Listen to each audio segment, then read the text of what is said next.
Ruto ndio mira, ndio marketer, akiwika pale ndio ananunua, ataletea mkulima huyu pesa. Inafikaga. Nasema mimi nimeuza kahawa kama chairman na Kahiga ni msaidi, tumekaa naye over 20 years. Ndio nikuje kujua hiyo binu broker, ndirenda kuga atia broker ya nene muno ni mundu ucio wetu agandoigana. Na Mr. Vice President, ukienda uchunguze yule yako juu ni wale wako juu yako. Sitakosa kusema hiyo mira zote zilianza kutoka zamani ni za wale wako juu ya. Na nikizogea uogo hata ukiniambia niwataje, sitawataja hapa, mtanikamata. Wale wako juu yako, hiyo mira yao ni yao wote. Wale tulichagua tukasema ni yetu, wote wako na hiyo wanajificha wapi? Kwani iko pesa itakuja? Mr. Vice President, tutakupa kura ukituondokea hiyo broker na ndio kubwa. Na muende mchunguze, na hata ikiwa iko watu ya kuchunguza, waende wachunguze mira wao wao broker kubwa wote ni 12. Wote ni 12. Lakini wanane ni untouchable broker. Solution utuondolee hawa kwanza. Stage ya kwanza kahawa iuzwe direct na pesa inakuja kwa mkulima.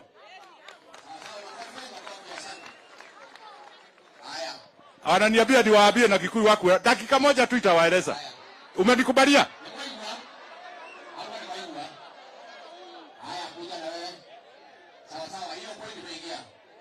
Anasema nini? Aya, mimi Mr. President, huyu vile ataongea itapiga sababu ni muuzaji. Na yeye anataka kusema ni mkulima, sio mkulima. Nimemuuzia kahawa miaka 10. Ile napigana nasema apigano na yeye ni mmoja. I will say the truth. Huyu sio mkulima, akulima ni hawa. Na hiyo kidogo nimesema sio mkulima, wakulima ni hawa. Ameniuzia miaka 10 na anafanya namna hiyo.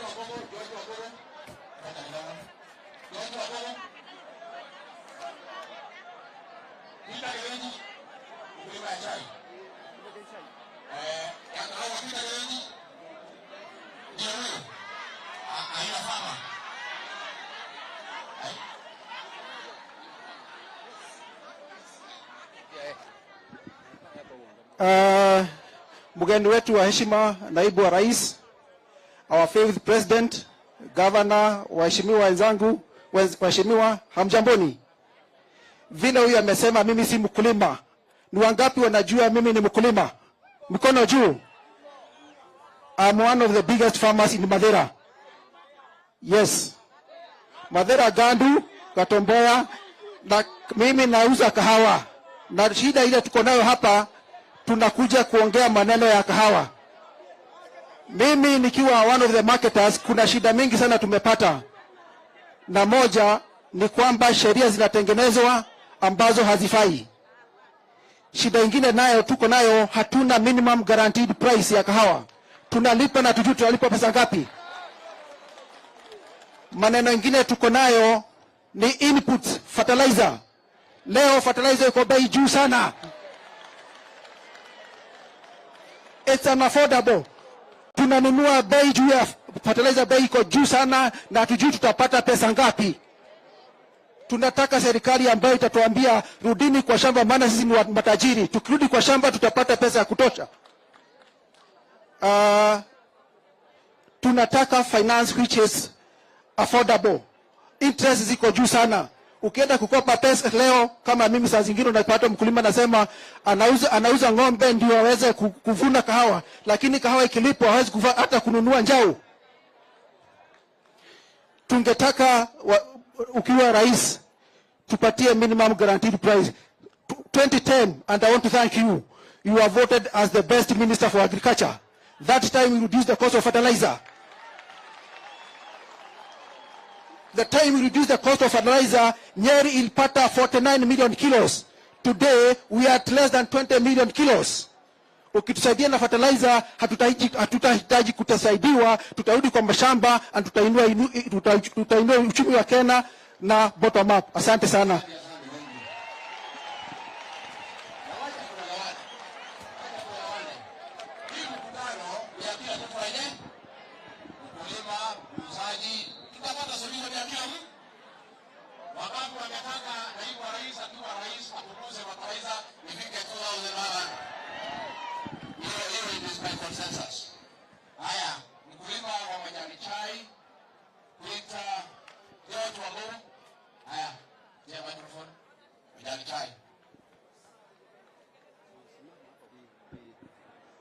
Mheshimiwa Naibu wa Rais,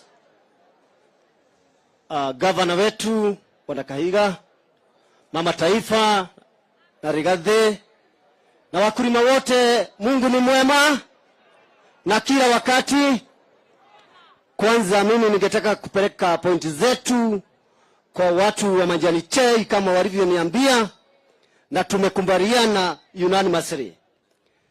Moja, kuna hii jambo ya reforms. Mambo ya reforms ilikuja kwa majani chai, lakini bando is not benefiting our farmers. Kwa sababu wale watu tuling'atua kutoka kwa viti kama directors walienda kotini na wakaweka makesi 9 ambayo inapinga mkulima kubenefit kwa hizo reforms. Kwa hivyo kama wakulima tarehe 10 April mpaka tarehe 24 April last year tulisema hiyo makesi yote ifanye nini? Iondolewe, lakini hiyo jambo halijatimiza. Kwa hivyo Naibu wa Rais, tungeomba hiyo maneno iangaliwe. Jambo la pili, kuna hili tuliambiwa 50%. 50% tuliambiwa ni kulipwa zile pesa ambazo zimeuzwa kwa siku 30, nusu yake bila kukatwa kitu. Sasa ni miezi 8. Naibu wa Rais halijatimia. Kwa hivyo hiyo pia tumekuomba ukiingia, kwa sababu watu wa majani chai wanasema ni yundie, ukiingia tafadhali tunakuomba uangalie hilo. Lingine sasa tunangoja mini bonus. Tunangoja nini? Mini bonus. Hatujui kama itakuwa zile 5, lakini wakulima matarajio yao ni shilingi 20 kuendelea.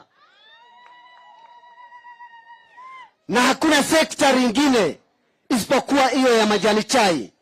Mkulima anapata returns less than 3 to 10%. Returns, we receive less than 10 to 3%. 90% zinaenda na nani? Ni ya makateos wa majani chai, au directors ambao tuliondoa. Sasa tuko na new team, tunataka kuona kazi ikifanyika, na Naibu wa Rais ukiingia hiyo uangalie. Nini bonus? Waliniambia ni shilingi 25.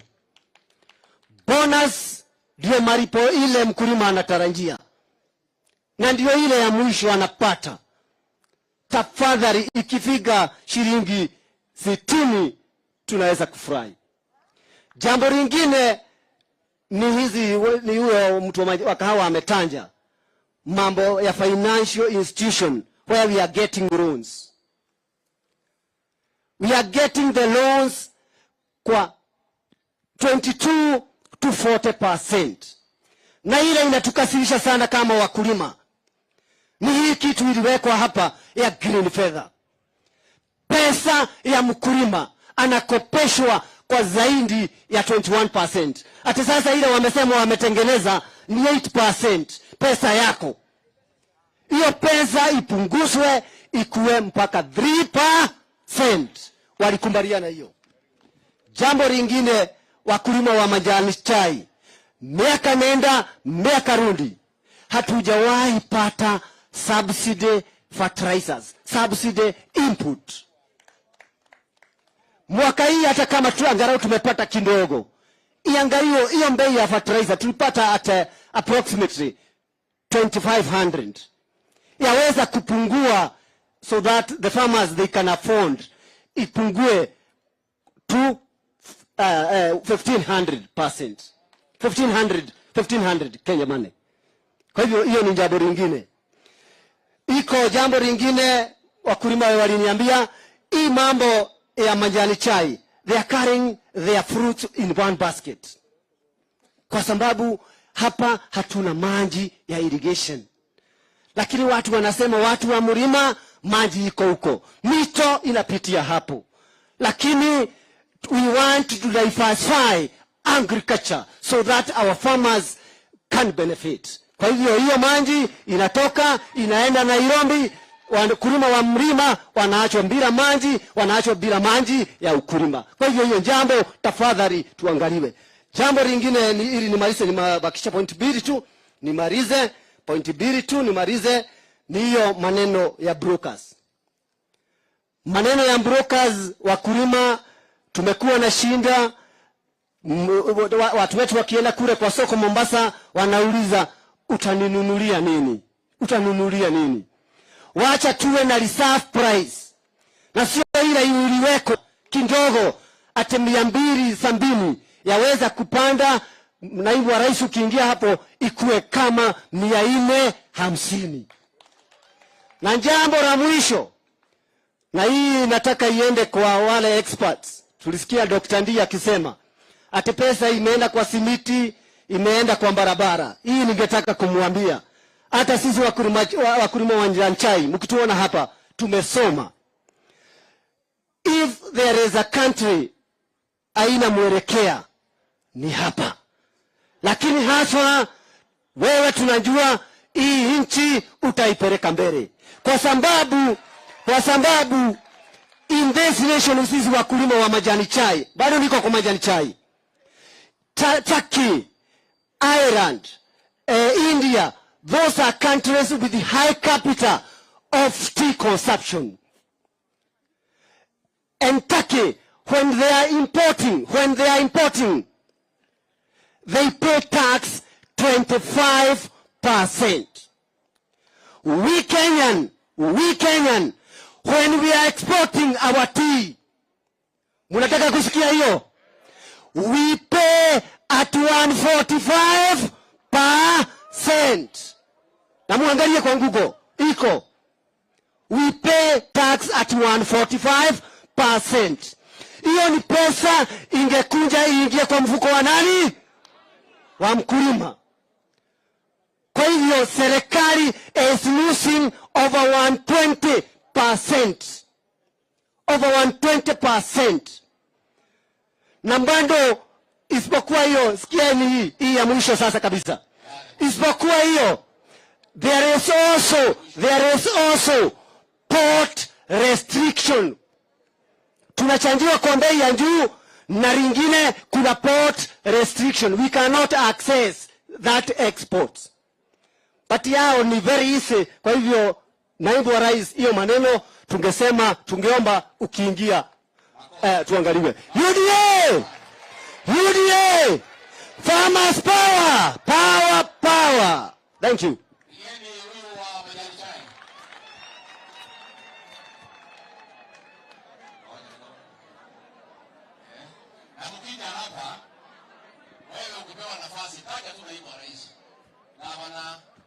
Na mimi mtataje sisi baadaye. Sisi tuko tu area. Sisi tuko area. Na hapa lazima watu pia hapa chini. Mtaje naibu wa rais unaingia direct kwa point. Maziwa, Mkuruweni, lea wako no. Watu ya Mkuruweni, watu ya maziwa. Mama na ukaribie pia Simon Chen kutoka Indarasha. Ukae karibu. Ukawa wako no.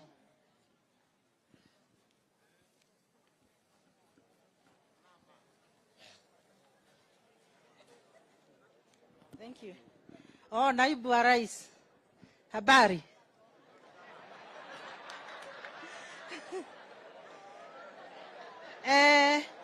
Mimi ni mkulima wa maziwa. Murimi wa iria. Na andũ a iria ng'ombe ndĩrĩ maũndũ maingĩ. Shida ni chakula. Feeding. Imekuwa bei kali sana. Tafadhali. Naibu wa rais, ukiingia tunakupatia kura. Ukiingia tafadhali punguza hii shakura ya ng'ombe. At least iwe 1,000 jameni. Hiyo ni feeding price. Price imekuwa kule chini kabisa. At least bei yegoago egeye iguru. Ikoroda shiringi 60 muico. Ithe rutiko igwanete wake na andu aitu. Murimi acoke agie na kindu twita githomo. Athomithio horo wa ng'ombe. At least to every county iwe tunafundishwa maneno ya kuweka shakura kwa pahari ambapo itakuwa ikikaa sana. Kwa hivyo tũngĩteithio na maũndũ maya ma ng'ombe, ithuĩ ta mũrĩmi nĩ twateithĩka. At least ng'ombe itige gũthiũrũrũka na gũtirĩ kĩndũ tũrekĩra mũhuko. Ithuĩ tũbatie mbia. Naibu wa rais, pesa isikuja kwa mfuko. Ng'ombe ikipata maziwa ipate shakura, pesa iwe kwa mfuko. Thank you very much.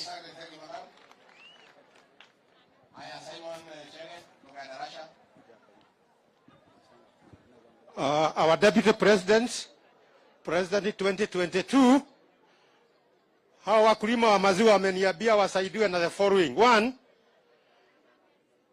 tukipata coolers in our stations, especially cooperative societies, we would be very happy so that we can preserve our milk, take it to the processors either the following day or a few hours to come.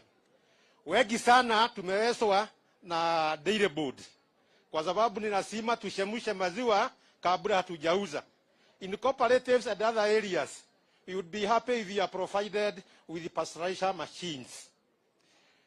Value addition, wengi wetu hatujaweza kuadd value kwa maziwa yetu, particularly in Kieni. Kieni is struck by drought, and the farmers there are even poorer than 10 years ago. So if we get additional machines to add our milk value, you would be also happy. Just like other sectors, kwa maziwa hatujasikia waiver. Tuko na madeni in our cooperatives. Tukisaidiwa kama vile sukari. Thank you. Tukisaidiwa kama vile majani chai, sukari na kadhalika, tuondolewe hawa madeni, tutafurahi. The other one is on cements. We thank our governor for providing us with experts. But the national government can add something to provide us with more experts. Extension officers na kadhalika katika milk production. Lastly but not the least, your government, because you are an able man, we know you, can also assist our cooperatives to have better transport. Mabarabara yetu katika Kenya si vizuri sana. Kwa hivyo wakati tunaomba mheshimiwa governor, asante umetusaidia Endrasha, but help us also in the nation. Tukija kulia kwako kwa sababu ya transport, please do it. We thank you and we welcome you and we are for you. President 2022. Asante sana. Thank you. Short and to the point, zero. Horticulture, Beth Nyawera, Toba Taragwa, Beth Wea. Beth. Hapa hiyo. Haya Beth. Kuja. Tunataka kila mama akipata pesa kwa mfuko wa baya na mnaenda kutembea. Hapo. Mheshimiwa Naibu Rais, wageni wetu, wananchi wenzangu, habari zenu. Njĩtagwo Beth Nyawera kuma Gatarakwa ward. Ndarũgama haha on behalf ya andũ a horticulture. Mwena-inĩ wa horticulture, Mheshimiwa Naibu Rais, nĩtũrutaga wĩra mũnene na wĩra mũritũ. No twarĩma indo citũ na kwĩrutanĩria mũno. Rwakinya hĩndĩ ya thoko, nĩtũhinyĩrĩrĩkaga mũno tondũ twathiĩ thoko tũgakora indo nĩciumire na nja, indo citũ ikaga thoko. Nĩtũngĩkũhoya Mheshimiwa Naibu wa Rais, woya thirikari mweri wa kanana, through kũhetũkĩra ithuĩ kura cito na mahoya maito na muno ta atimia ni tukura kuhoera muno utuhingire indo icio ciauma na nja nigetha kiria twarima tukana kindu mihuko-ini itu na nigetha tukahota gwiteithia na kurugamia micii itu na ningwenda gukwira muheshimiwa wa naibu wa rais ihinda-ini riri micii itu ni haraganite ni tondu twaruta wira indo iria turarima wira uria twaruta waga umithio tugatuika akuhitania na athuri aitu ta riu ni uranyona ha muheshimiwa wa rais ndari mundu ari na kanyamu no kwa ihinda riri thi ni tionde kindu gitagwo horticulture njoke nguhoe ihoya muheshimiwa naibu wa rais andu aria turimaga urimi wa horticulture urimi wa horticulture ni wathirire na nitungi kuhoya tondu ni wathirire uhoro wa maroni waingira thirikari tondu turi na mwihoko munene ni ukuingira ugatuhe ithue ta arimi a horticulture maroni ma mbeca cia bottom up na gitio.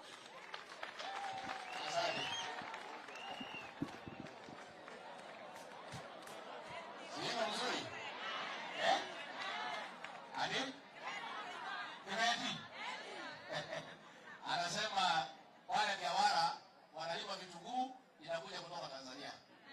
Sasa wanasema wao kuibia ujue kitu kama pale. Haya, Makadamia Samuel Karoki. Samuel Karoki. Karokia.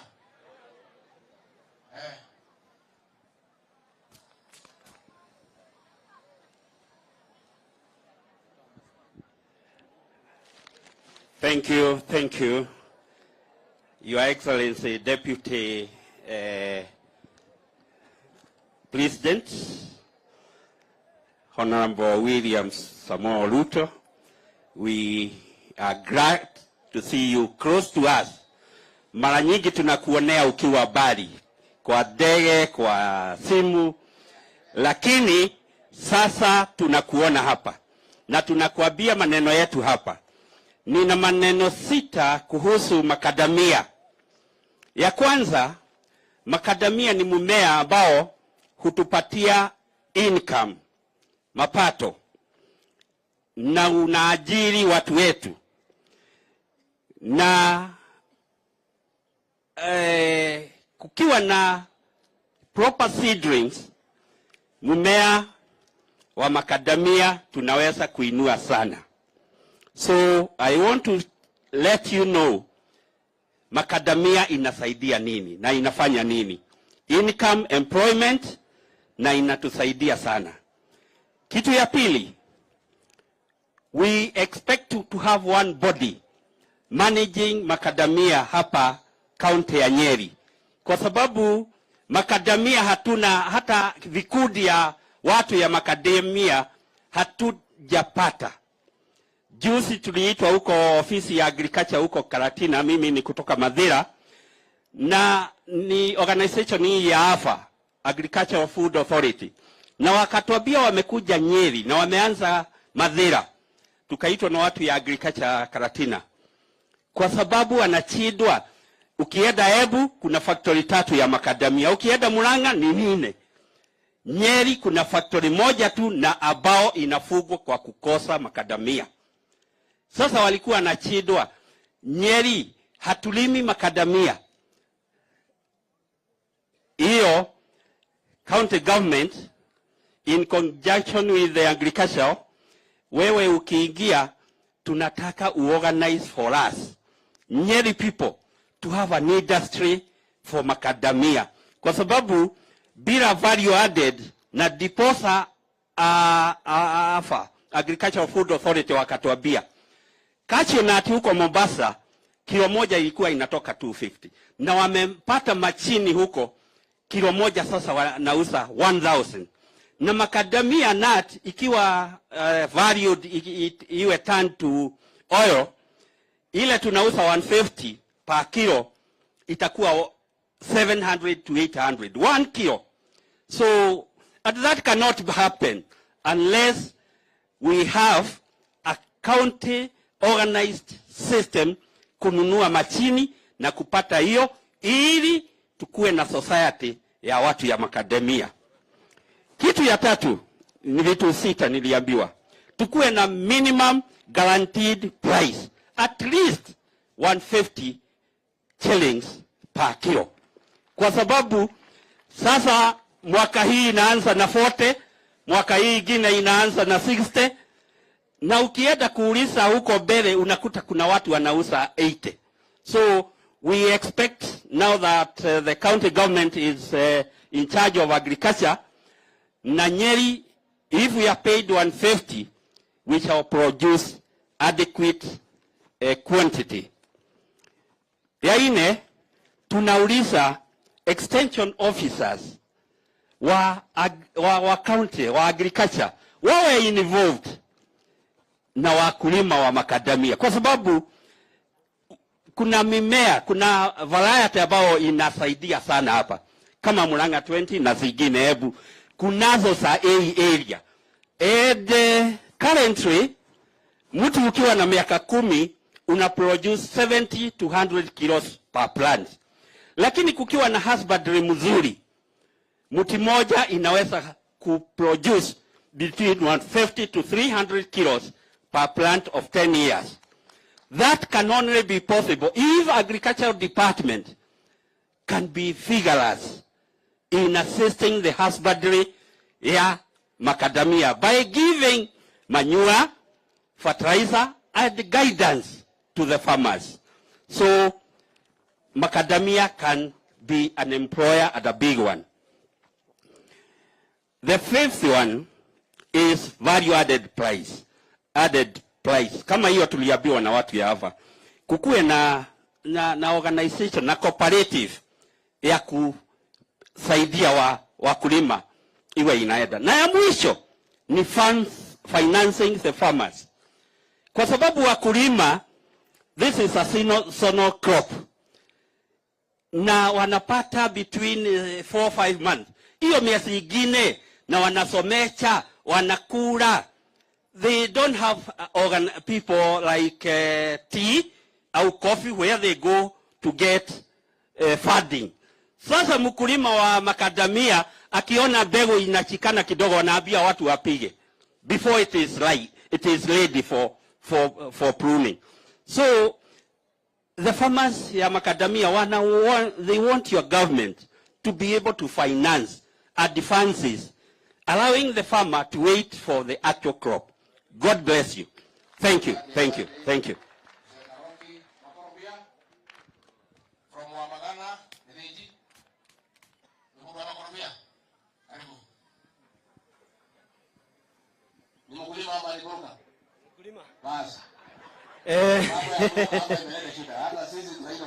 Your Excellency, Deputy Governor of the Republic of Kenya, Your Excellency, Deputy President of the Republic of Kenya, let me first introduce myself. I am Farmer William Githinji Geshoke. Currently, tuko in a group called Teto Huhoini, ambayo iko huko Teto West, na sisi ndio tunauza kwa saa hii. Tunauza avocado at a little place, ya gate place ya 20 shillings. Your Excellency, mahitaji ya wakulima wa avocado per piece. Yeah. Your Excellency, mahitaji yetu, I think I'll be very brief. One, we have an issue with the market, and we want your government to outsource better and new markets for we the farmers. And we also would like your government to review the stringent export regulations ambazo zinawekewa kwa sisi wale wakulima wangependa ku-export avocados. Also, it is good to note that this will be possible only if we are able to build what we call EPZs in every sub-county. This is to ensure and enhance good storage facilities and cold rooms to facilitate the same. The other issue, Your Excellency, is that we would like your government to help us in value addition of the same, because currently some of us are doing it in our own little way, and we will find that a liter of avocado oil, it is retailing at at 6,000, which is, I think it is one of the Azimio offers. So we would like to send a message that we are not beggars. If we are given the right infrastructure, a liter of avocado oil will cater for that wholesome offer from the other side. Another thing, Your Excellency, we would like to facilitate the same by installing the right machinery, because to get the avocado oil, we will require the cold pressing machines, we will require the right infrastructure to produce lotions, toothpaste, and the byproducts which are related to the same. Another one, Your Excellency, like the others have said, we would like that your government ensures we have guaranteed minimum returns to our product. And we would also like to request your government to make sure that it supports with the avocado farmers, with fertilizers, with trainings from extension officers and the like. And it is good to note, Your Excellency, at this juncture, that what we require, I want to drive this point home, what we require, for example, the 10 million that was used in the KEMSA offices for tea could have at least supported us by 27% according to our budget. Yeah, and the last one, Your Excellency, the avocado farmers from Nyeri County, we would like to wish you Happy Valentine's Day at Nawino Keten.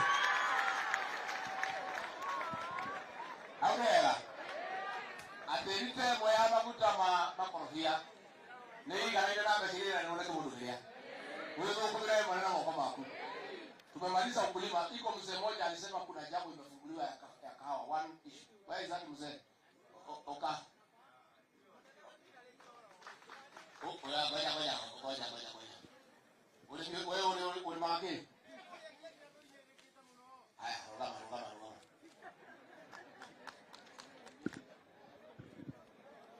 Your Excellency, incoming President, nasema asante kwa kupatia hii ruhusa. Nimefinyika pale, nimeona iko mambo imewashwa ya kahawa, are very important. Kwanza ukitaja kahawa,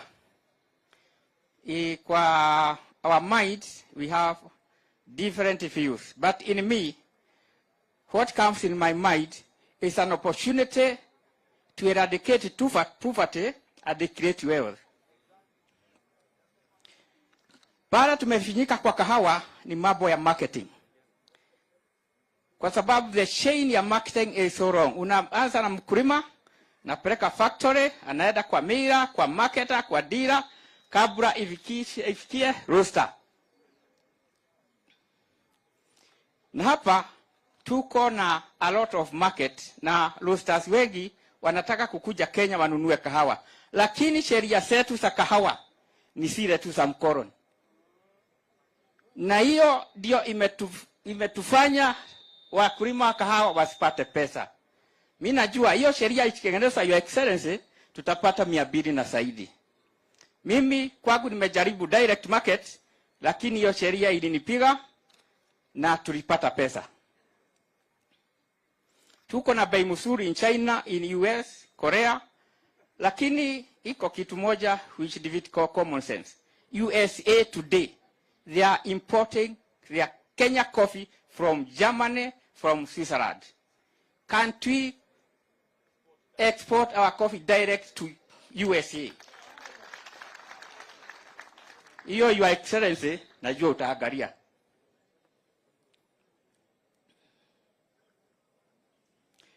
Okay, in that regard, in every foreign country we have embassies, offices.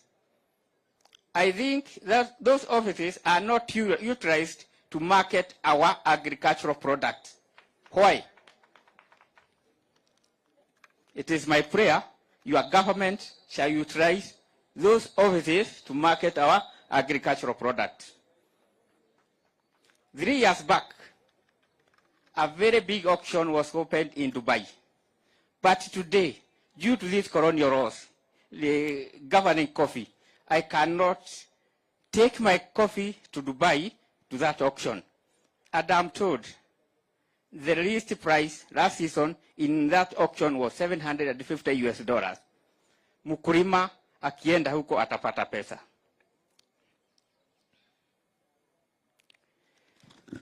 Okay, ila kitu ingine, production imeenda chini hata kama ilitajwa due to cost of inputs.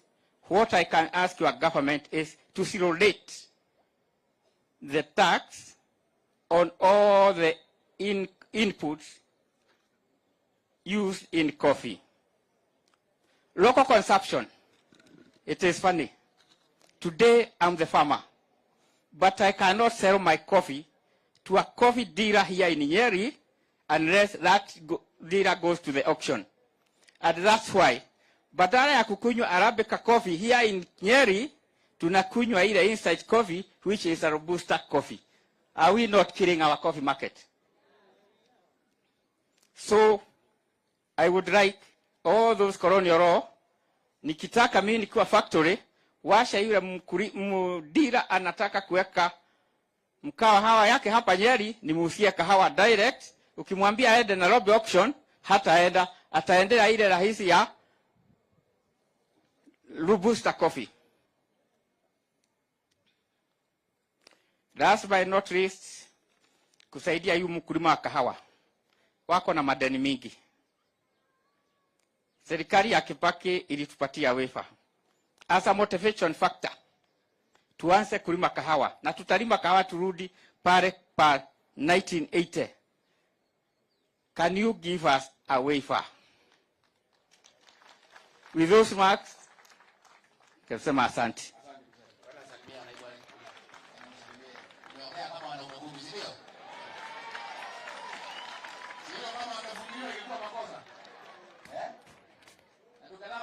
Huyu gavana huko Mombasa wa D-minus anaitwa Joho.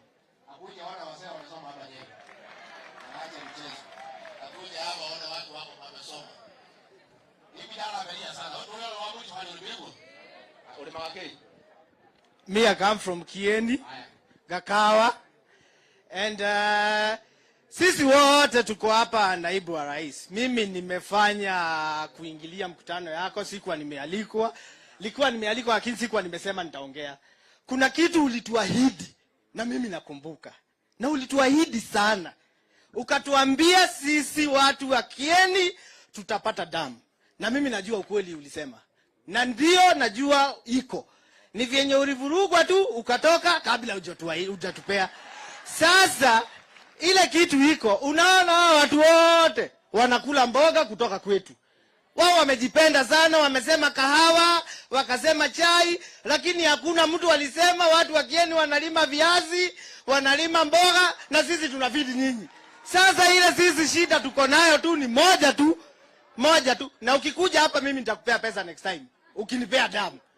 Sisi tutakupea pesa juu tutakuwa matajiri, tutakwambia tumesukuma wewe kampeni ya hiyo mwaka ingine ya 2027, juu Kieni tuko na pesa. The only thing that you can be able to do to a Kikuyu person is to empower that person. There's no money that we want. We just want empowerment. There's nothing else. There's nothing else that we want. Don't be lied by anyone.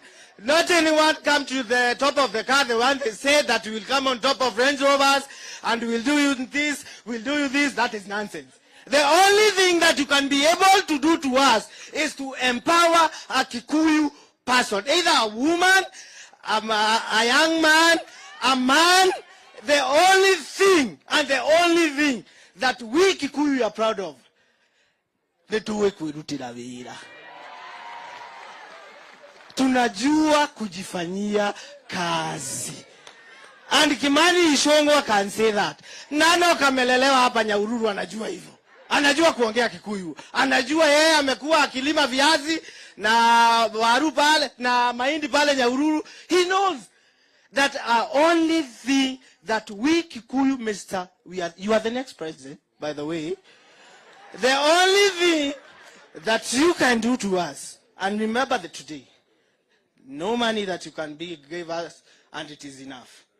Empowerment is the only key to development.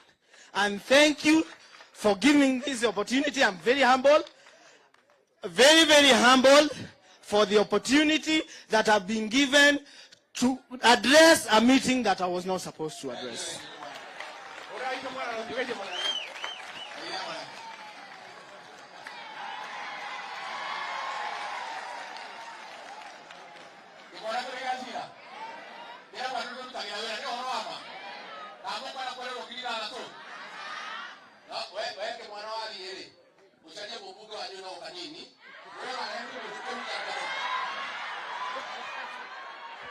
Kanini alale murata wako na nego muhurire thimu, for sure I call him to address him on an issue that is hiyo tu.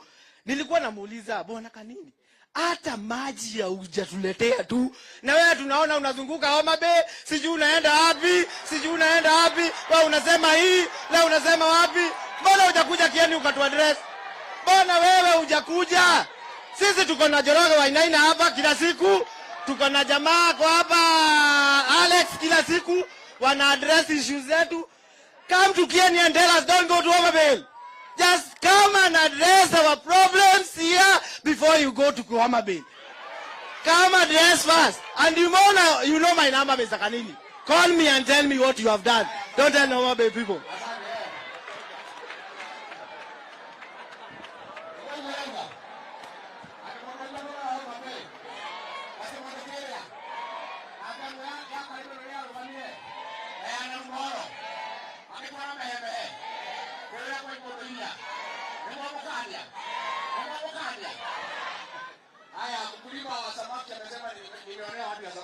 Haya, asante sana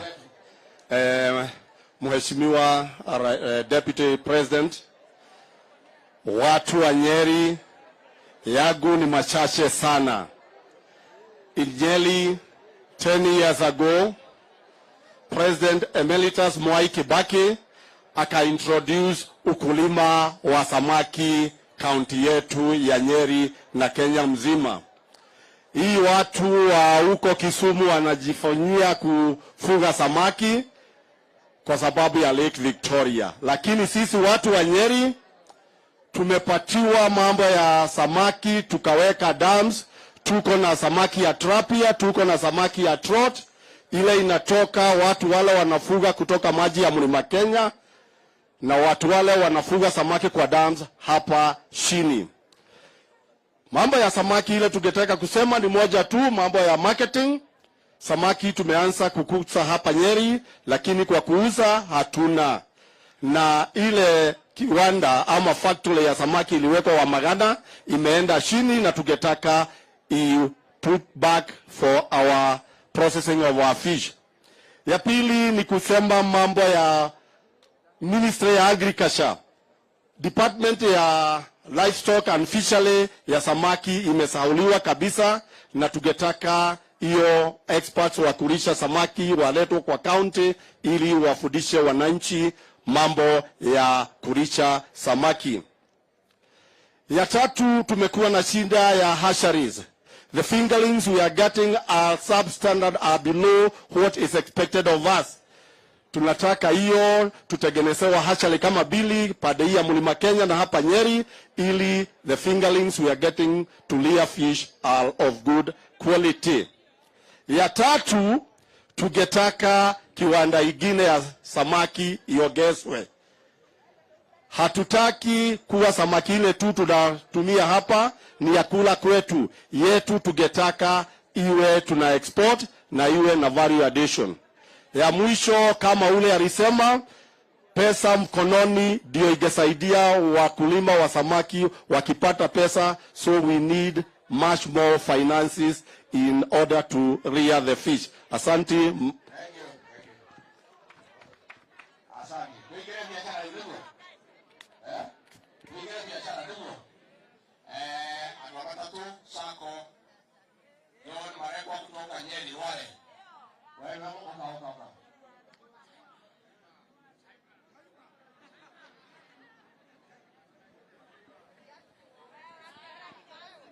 Ado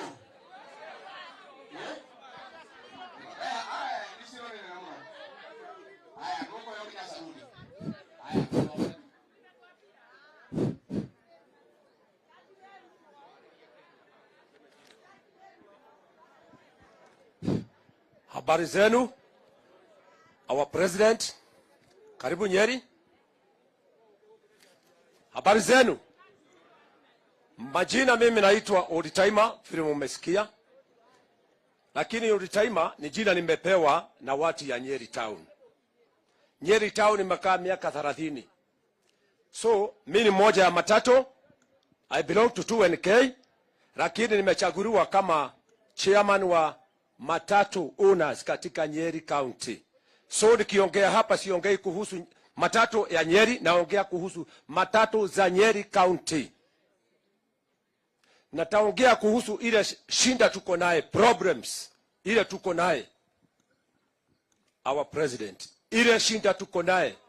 One, tuko na kitu inaitwa advance tax. Advance tax ni kitu inakuja makaratasi, unaona magari ya matatu makaratasi, hata haina vioo, sijui kusudi gani hata askari wa shikangi, vioo unakuta hata ni ile ya driver tu peke yake. Hizi zingine huwezi kujua ni kitu gani. Na ni moja tu ya kitu inaitwa NTSA. Ya pili ni ya kwamba ni TROB. Kitu inaitwa TROB ni maajabu sana. Maajabu ya ulimwengu. Hata nyani ikiwa kwa msituni zinatuombea, zinatuonea huruma. Matatu inapewa TROB. Nikiongea hivi, family yangu na beba. Mtoto yangu ameolewa Embu. Gari yangu haiwezi kutoka hapa. Ikifika Keruguya wapi TROB. Ikifika Kutus wapi TROB. Embu TROB. Shuari. Hata Kakamega. Kakamega bana iko Kenya. Ili watu wanajua naongea mambo ya matatu, wanajua ile kitu naongea. TROB inatakiwa iwe moja. Inakatwa TROB moja, inaenda Kenya mzima. Ili watu wanajua namna hiyo. Sasa watu wanaenda harusi, mnawakatishia barabarani. Saa nyingine gari inaenda, inatolewa namba. Ni NTSA. Shuari. Iko wakina mama wako pale, iko watoto wanaenda harusi, wengine wanaenda mahali fulani, mnawakatishia. Hawaii. Tuko Kenya kweli? Hiyo ingine ni kitu ya insurance. Insurance, gari ikifanya kitu na haiwezi fanya kitu. Na haitafanya kitu. Mungu aliyo mbinguni, hiyo maneno ya accident, erotoma. Na neto behando hothe accident. Kutile gari etageka accident. No, we have brokers. Ati gari eka accident. Broker ange diyo eme itaga, what do we call them? Mathi, meta woke. Adurance chaser. Makola go marehau. Adurance chaser. Ni areda go kuona we. Most of our people, our president, Mari Jereno, jera chodha dhini wa Kenya. Is it true? Wenye magari, si time anaongea, si chama anaongea. Wenye magari, wengi wako na shinda sana. Tungeomba hii maneno ya this need tuangaliliwe. Mabrokers. Hiyo mambo ingine ni ya SACCOs. SACCO tafadhali. Sitaki kujifanya ama niwe proud ile sababu niko kwa 2NK SACCO, tuko na SACCO. Lakini iko SACCOs mingi. Na nyinyi mko hapa mko na SACCOs mingi. Kahawa, nini, you form SACCOs. So that our president akiingia tarehe hiyo, juu sijui isipokuwa hata ni habari mbaya, hata kama inaweza kupita niende yangu naweza kuvote kabla sijaenda. Lakini haizuru. Okay. Kitu inaitwa SACCOs. SACCOs tafadhali, ile kama unajua wewe hujaingia kwa SACCO yoyote, please form SACCO. Na SACCO ndio inaweza kuwa hata our president akiwa pale, itakuwa njia rahisi ya kutusaidia na kuongeza. Unakuwa formed. Nafikiri ile mambo mingi tuko naye ni ya magari, ni mingi sana mambo mingi ya magari. Hebu sikizani tafadhali. Tunaongea mambo ya Nyeri. Tunaongea mambo ya Nyeri kidogo. Na nitatune bwana mheshimiwa. Kidogo tu nitatune. 1 minute. Hapa tuko na our governor. Tuko na our governor to be wa Matangi. Tuko na our governor Mr. Kahiga Muhesh. Nyinyi wote mnataka kiti ya hapa Nyeri. Na ndio mnapigania. Wakati ikifika kama saa hii tuko na president wetu hapa hivi. Mwende kando huko nyinyi wawili. Muje mtueleze, mimi nimesema sababu tunapigia kiti moja hapa, tunapigia kiti moja, tushikane. Mimi ndio governor, mimi ndio deputy. Nyinyi wote hakuna mkutano mwingine tunaweza kufanya hapa. Tunamaliza hiyo, ni kweli? Deputy na governor tujue iko. Hakuna mtu mwingine atakunja hapa kufanya. Lakini hiyo ni yangu, nimesema si hawa, siongei kuhusu hawa, nasema kuhusu mimi. Hayo wengine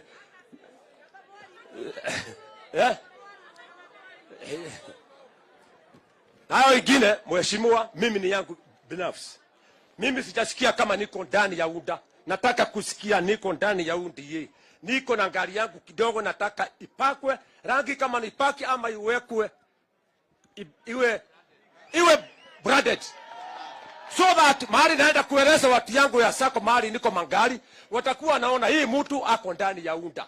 Sasa hakuna mahali mimi niko na nitaambia nani? Thank you.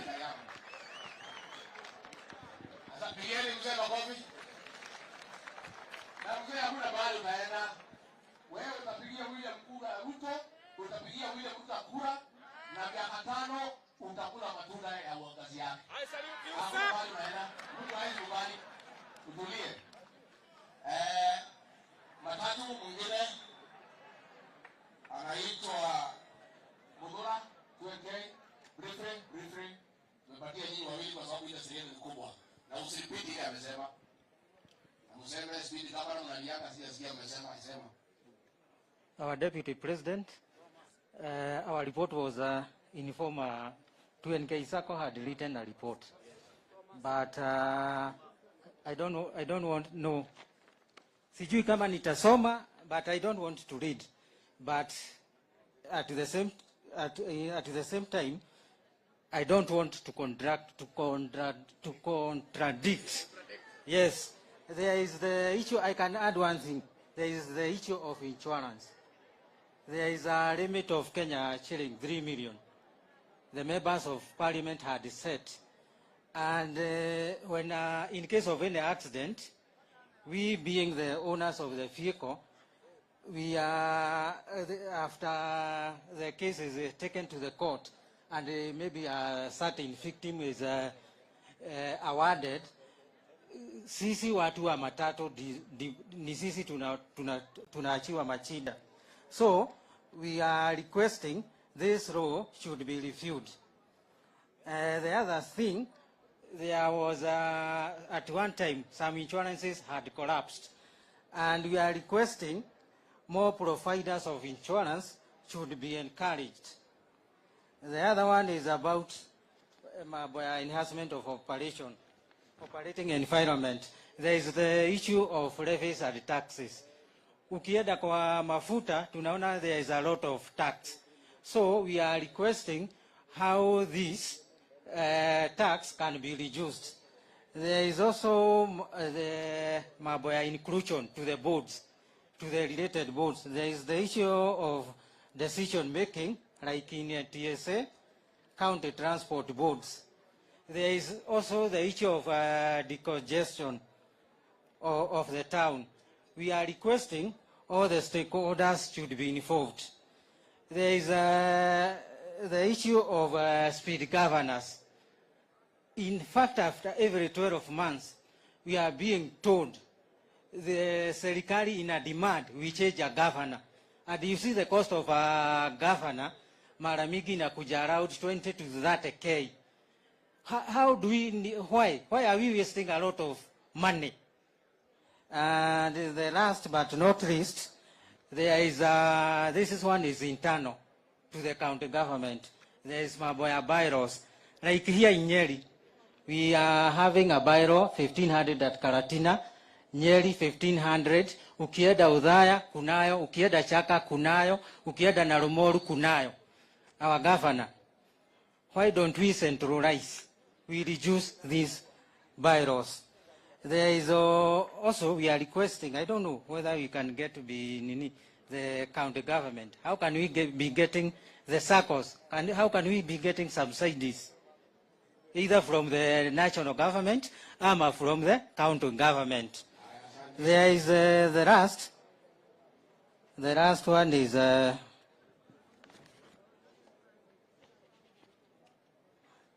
fluctuation of fuel prices. On April 14th, there is a trend where the cost of the fuel is rising and rising. We are requesting how can serikali igie ndani ione vile tutafanya. And at last there is the issue of loans. We as matatos, we usually deal with a lot of loans. So hata serikali ni lazima ituangalie ione how can we help. Asanteni.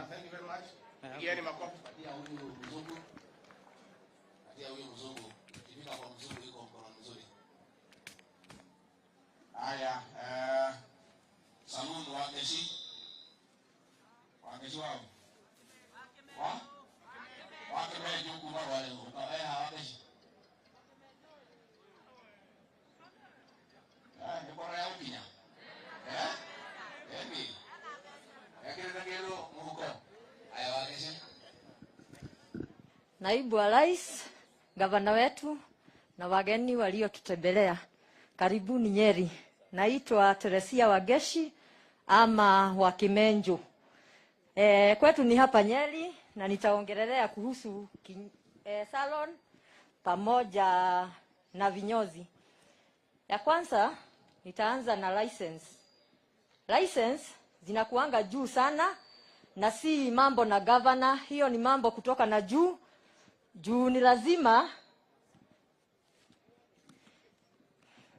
lazima ushuru uokotwe. Kila wakati huwa tunaongelea mambo na license juu COVID ilikuja. Na sisi kama wamama wa salon ama wasichana wa salon ama watu wa vinyozi huwa tunaungana, tunashikana pamoja, tunaingia kwa exhibition. Na exhibition, ukiingia kwa exhibition sio kama salon. Unalipishwa kutoka 6,000 mtu mmoja. Na ukilipishwa 6,000 mtu mmoja, labda na kuna COVID huwezi make kulipa hiyo kodi. Na kuna watu wa vinyozi pia wameshikana na wanachukua ikiwa exhibition. Na tukiingia kwa license, unasikia umelipa hii 6,000 na mwenye hiyo nyumba anahitaji ingine ya license. Sasa hiyo ya license mnachanga kila mtu labda 200, 300 ndio alipe kulingana na vyenye atalipishwa. Na si hatupigi governor juu hiyo ni mambo kutokana na serikali ya ushuru. Juu sasa ukiangalia unatoa 6,000 tena uambiwe utoe 500, sidhani utamake. Hiyo inakuwa shida kwetu. Mambo ingine na hata inaingisha watoto wetu kwa mambo ingine mbaya. Juu unasikianga hiyo industry yetu watu wanasema sijui ni malaya wanakuanga huko, sijui ni nani wanakuanga huko, juu hawatuheshimu. Juu wengine wetu ukiona hujimudu kwa hiyo kazi unatafuta unakimbilia kazi ingine. Na labda utapatana na mwingine akwambia twende tusimame pale tutapata pesa. Na sisi hatutaki hivyo juu tumesoma. Na kama hatujasoma kuna mtu amedropia 8 na tunamfundisha anajisimamisha kama msichana ama kijana. Na ni vizuri juu mnasema hii bottom up ni ya kuchukua wale wako chini sana ndio wasimame. Sasa huyo wa kinyozi ndio wasimame, lazima umpatie ile biashara anaweza lipa hiyo license ama maji ama stima. Na hiyo tunashukuru gavana wetu juu alituevia kidogo akatuangalia juu ya COVID. Hiyo ingine ni mambo na products zenye huwa tunatumia. Kama kuna product tunatumia kama manywele, mafuta, kama hiyo unasikia avocado, ni sisi huwa tunatumia. Na hiyo mafuta inakuaga ya bei ya juu sana. Juu zingine zinatoka ng'ambo, badala tutumie zenye ziko huku kwetu, zenye zinatengenezewa hapa. unasikia mwenye avocado anauza moja 20 bob. Na mimi hiyo avocado moja nitatumia nusu kwa mkebe moja ya mafuta. Na hiyo mkebe moja ya mafuta ni 300. Tuangaliwe hata sisi ndio ukienda kununua hiyo mafuta, hiyo ushuru wanalipishwa ikue chini, ndio hata sisi tusiingililie mambo ingine. Tuingie juu ya nywele. Juu ya manywele nayo unaona kuna hizi sasa watu wameanzana na hii manywele ya kushukwa kama hii yangu, wameingililia wig. Na hizo ni za ngambo, si za hapa. Sisi tungetaka kama ni ushuru ya hizo vitu za kutengeneza nywele zimee, ianguchwe chini ndio warudie hizi nywele. Juu sasa wakienda ngambo, sisi hatuna kazi. Tutaenda tu kusimama kwa mitaa. Hiyo ingine ni mashini.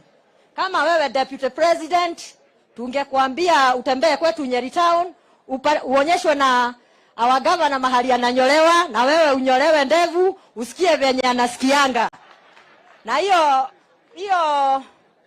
hiyo kinyozi utapata kuna machine.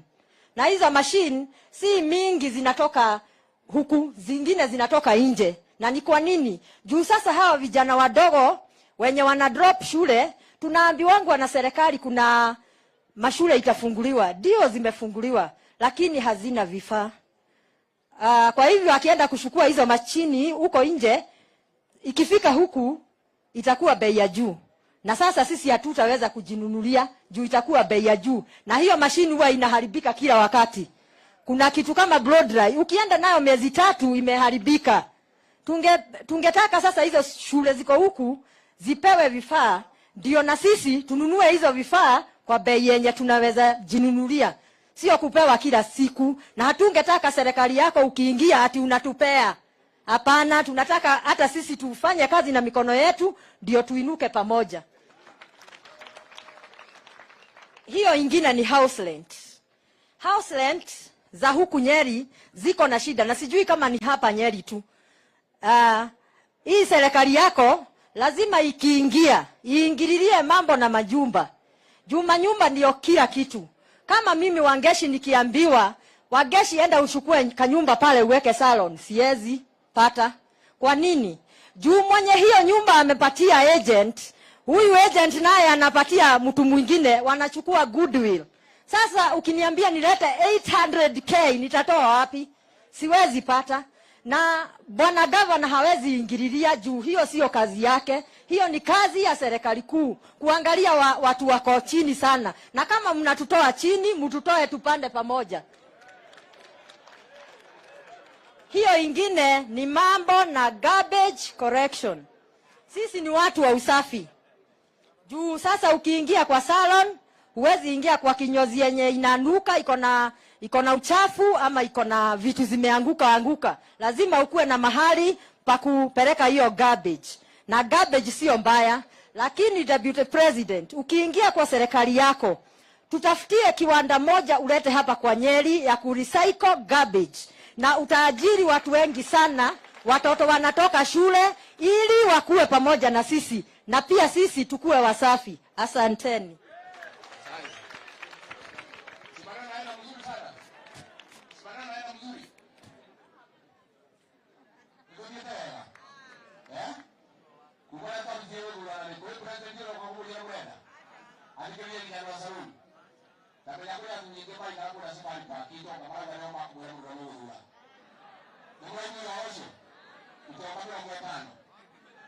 Haya, watu ya taxi kutoka Roringo, hapo wapi jamaa huyu wa taxi? Joseph Aleni. Wewe huyu ya taxi. Na wewe ndiye pia. Haya. Aleni. Kwa ufupi, one point. Tumeje kwenye hali hii ndio. Elewa ndo mano yaje Aleni. Haya, Mheshimiwa Naibu wa Rais. Nimevua kofia. Pia wewe ni wewe rais wetu wa 5. Nikiongea kuhusu industry yetu ya taxi, tuko na mashida common ya taxi yote ya Nyeri County. Sana sana tunajua mambo na insurance. Hiyo kwanza imetufinya kabisa. Juu tunajua insurance na ibora wa rais imekuwa shida na tatizo kwetu. Tunalipa hata jioni tukienda hatuna unga. Ile ingine, naibu wa rais, tungetaka kuangaliliwa bei ya mafuta. Mafuta wakati tunasafirisha wateja wetu, kama distance yenye tunalipisha 200, gari inatumia 131 shillings, ambayo ni 1 liter ya mafuta. Sasa 70 shillings ndio tunabaki nayo. Ukiona hiyo 7 uhesabu, upatia mwenye gari, ndio wewe umeajiliwa upate unga ya kupelekea watoto wako nyumbani, unaona ni gumu, naibu wa rais. Sasa hiyo tuagarilie. Ile ingine, naibu wa rais, si tumetoka ile unaita bottom up. Tumetoka kutoka kwa boda, tumekuja hivyo tumeajiliwa kwa taxi. Sasa naibu wa rais, ili tufike hiyo kiwango ingine, tunahitaji loans. Ile loans tungehitaji, ile interest tunapewa na bank zetu iko juu sana. Ile interest iko juu sana. So tunakuomba naibu wa rais, tuangalilie tu. Ile ya mwisho ni ile ni mambo na kuhusu na spare parts za gari. Spare parts za gari ziko juu sana. Sijui kama ni tax inataksiwa juu, inatufikia ikiwa na bei ya juu. Zamani tulikuwa tunaona kila kitu inaandikwa made from China, na sasa tunaona ni vile vile tu. Naibu wa rais, ukiingia tuangalilie ile maneno, ili hizo spare parts US zinatoka Kenya. Juu sasa hata tunaona hata wa Chinese wameleta kitu kingine, corona ni made of China. So tunakuomba naibu rais, tuangalilie maneno na tutafurahia. Asante sana.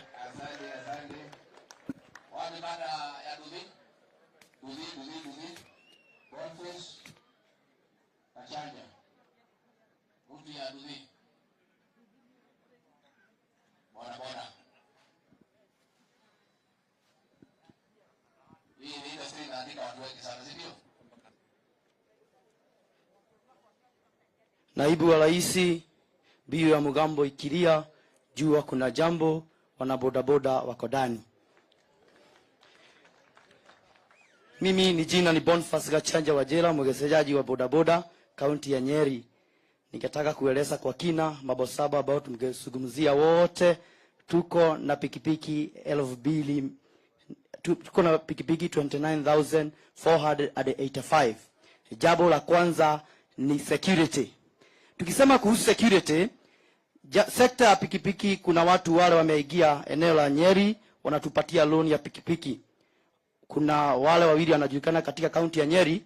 Wa kwanza ni Wamogo Credit na Watu Credit. Wakiingia hapa wanatupea credit ya pikipiki, na ni mzuri kwa sababu deni ni mzuri, lakini baadaye tunajipata tukiwa katika hali baya, zile pikipiki huenda kasikuchukuliwa kwa sababu mpaka ile traka wako nayo ni yao, unatumia safa ikiwa yao. So ukiwa rais wa Jamhuri ya Kenya, hebu safa ile ya pikipiki ya traka irudi kwa Ministry of Trade and Industrialization. Naibu wa rais, ningekueleza kwa kinaganaga, tungetaka all the vocation training colleges tuwekewe sekta ya bodaboda riding driving school, ili tuweze kusoma kuendesha pikipiki. Kwa hivyo tukiwa na bodaboda riding primary school, bodaboda riding driving school, watu wa pikipiki wataweza kuenda zile vocation training colleges, tuwe tunapelekea pikipiki pale tupate license, hata tuwe tunasuguliwa na askari tukienda kwa barabara. The Deputy President, tungetaka tuwe na insurance pool. Mara mingi unaona wale watu wa 2NK wanatetewa na pool yao ya 2NK Sacco. Lakini sisi hata tukipata ajali, huenda tunapotelea habari. Kwa sababu hata pikipiki zetu itaenda write off na hakuna kusipata tena. So tukipata insurance pool ya pikipiki, tuwe na kamati ambayo itakuwa inasugumzia kuhusu sisi, hata tukipata ajali pale, tunaweza pata mtu wa kutuogelelea, hata tunarudishiwa pikipiki yetu ikiwa ina compensated from the insurance. Naibu wa rais, nikataka kuzungumzia kuhusu kadi ya NHIF. Mara mingi hata tukifika kale kaunti ya Nyeri ama pale Kalatina District Hospital, jambo la kwanza, hata kama mtu amepata ajali, iko wapi pesa ya kadi? Kwa hivyo nikataka kwa heshima na hisani kubwa sana tupate NHIF ambayo malipo iko chini kidogo, ili kila mtu wa pikipiki akiwa anaendesha pikipiki yake, ajali haina kinga wala haijari, tunaweza enda pale tutibiwe kwa kutumia insurance, kutumia NHIF. Naibu wa rais, jambo lingine ambalo ningetaka tuzungumzie kwa wana pikipiki ni mutual benefit, symbiotic relationship. Tungetaka tuwe na ule uwiano kati ya sisi. Mara mingi wanasiasa tunatumika kama maua ya kulebesha siasa. Hii wakati ningetaka tumika kama maua ya kulebesha maendeleo. Kwa sababu sisi pia tumesoma, tuko incorporated katika serikali. Kuna vile vitu dogo mlitengeneza na Uhuru Kenyatta kama cabinet assistant secretary. Tungeuliza kwa heshima na hisani wana bodaboda wa kaunti ya Nyeri, the cabinet assistant secretary of transport in the bodaboda department akiwa ametoka kwa pikipiki.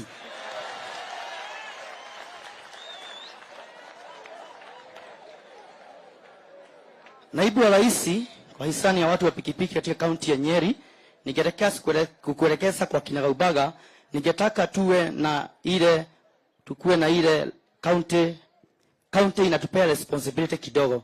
Maitisha, my governor, Mutahika Higa, ile wakati hata unapeana ile public amenity, tunashuka kama show ya serikali, show ya county, angalau hii wakati upea mpaka watu wa bodaboda, tunapata pesa kidogo kwa sababu kila bodaboda sector tuko na sako. Ile pesa kidogo tunapata management kama ya public amenity, it can be included in a sako, making our sako grow tremendously. Mr. Deputy President, jambo la mwisho ambao nimetumwa na watu wa pikipiki, wamenieleza kwa kwamba kwa sababu huku ni UDA na mimi ndio speaker wa kaunti ya bunge ya pikipiki, nitahakikisha kwamba pikipiki 29,485 watahakikisha kwamba watasukuma dembe mpaka ukue President of Republic of Kenya. Asante sana, Mungu ambariki. Asante sana, thank you, God bless the people of pikipiki. Asante.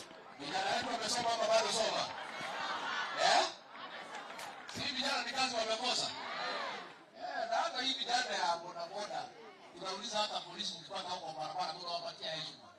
Wengine hata wamesoma kuliko nyinyi. Ni kazi wamekuwa? Ajabu. Haya. Saidia mkuu. Hapo ni mkuu. Huyu ajabu na nini? Hapa. Huyu. Anasema anafikia kazi. Ataka kwa boda. Haya, zikubwa hapa. Haya, wapi ya center? Ndio tumalize mambo ya transport center. Transport center. Eh? Hayo mwingine barabara. Kuja basi. Atia But don't repeat what you said. Yes. Okay. Asante. Naibu wa Rais, Mheshimiwa Deputy President wa Republic ya Kenya.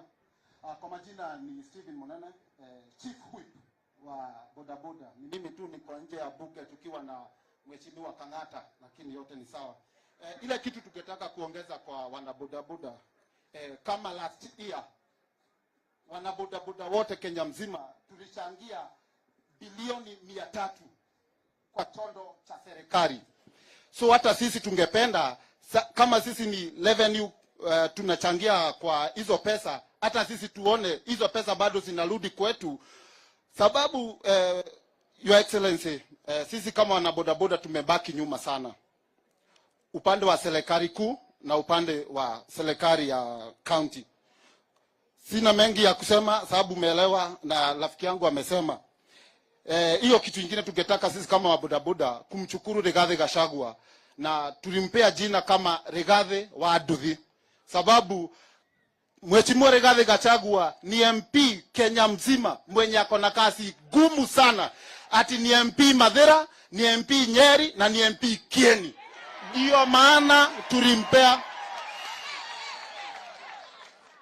maana tulimpea jina Rigathi wa Aduthi, na kwa ukweli tulimuona mahali na bodaboda. Kwa hivyo hata unajua Waswahili wanasemaga palipo wasee hapa haribiki neno. Kwa hivyo hata Your Excellency ukitufutia huyu mzee Rigathi akuja hapa karibu na wewe, hata sisi tutachukuru na tuseme kweli umetufanyia mambo kama wakazi wa Nyeri. Asante sana na God bless you, our fifth President of Republic of Kenya. God bless you sir. Asante. Lakini wapi ya Nyeri na Kieni? Kazi yenu nimebaki mstari, mjipanga. Unatafuta mfanyikazi? Watu wapi alimea? Nimeosha jambo tu wawela. Nini ndio hata kumtaya hayo? Nimeosha jambo tu wawela. Ai ha mela inelo.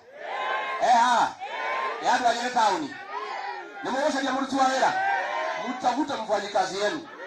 Mimi nitasimamia nyinyi mwezi 5, lakini mtafute mfanyikazi.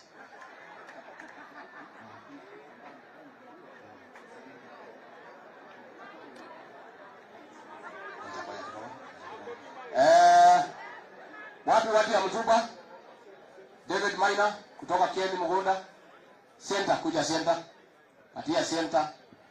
Center your excellency ni ile gari ya huko mashinani.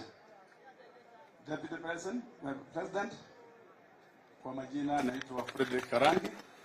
Mimi ndiye chairman wa county ya Nyeri ya Center. Center ni hii tumangari kidogo, inabeba watu 7 na mengi yamesemwa ya matatu. Na ile sasa imebaki ningesema ni license ya hiyo mangari. Hiyo Center iko na logbook ya watu 7. Lakini ikienda kupewa barua inapewa barua ya watu 4. So inaitwa tax kama hii gari ya kawaida ya tax, lakini hii inabeba watu kama matatu. So tungekuomba utusaidie hiyo gari iwe legalized na ikubaliwe kubeba kama matatu ya kawaida, kwa sababu already ilikubalika na iko Kenya yote. Mengi yamesemwa sana, na ile ingine ningesema ilifanywa na mheshimiwa wetu Rigathi Gachagua. Wakati hizo center tulikuwa tumeletewa shida sana na serikali, ikasimamishwa. Hata kama sio yeye hatungekuwa na center Kenya hii. Na alisaidia sio Nyeri peke yake, kwa sababu ni Kenya yote, Kenya nzima, kwa sababu center siko Kisumu, siko Western, siko wapi, na ikakubaliwa kufanya kazi. Kwa hivyo mheshimiwa, vile umetufanyia ni asante, tumechukuru, lakini utupatie hiyo iwe ikubaliwe kubeba watu. Asante sana. Asante. Salimia Deputy President hapo.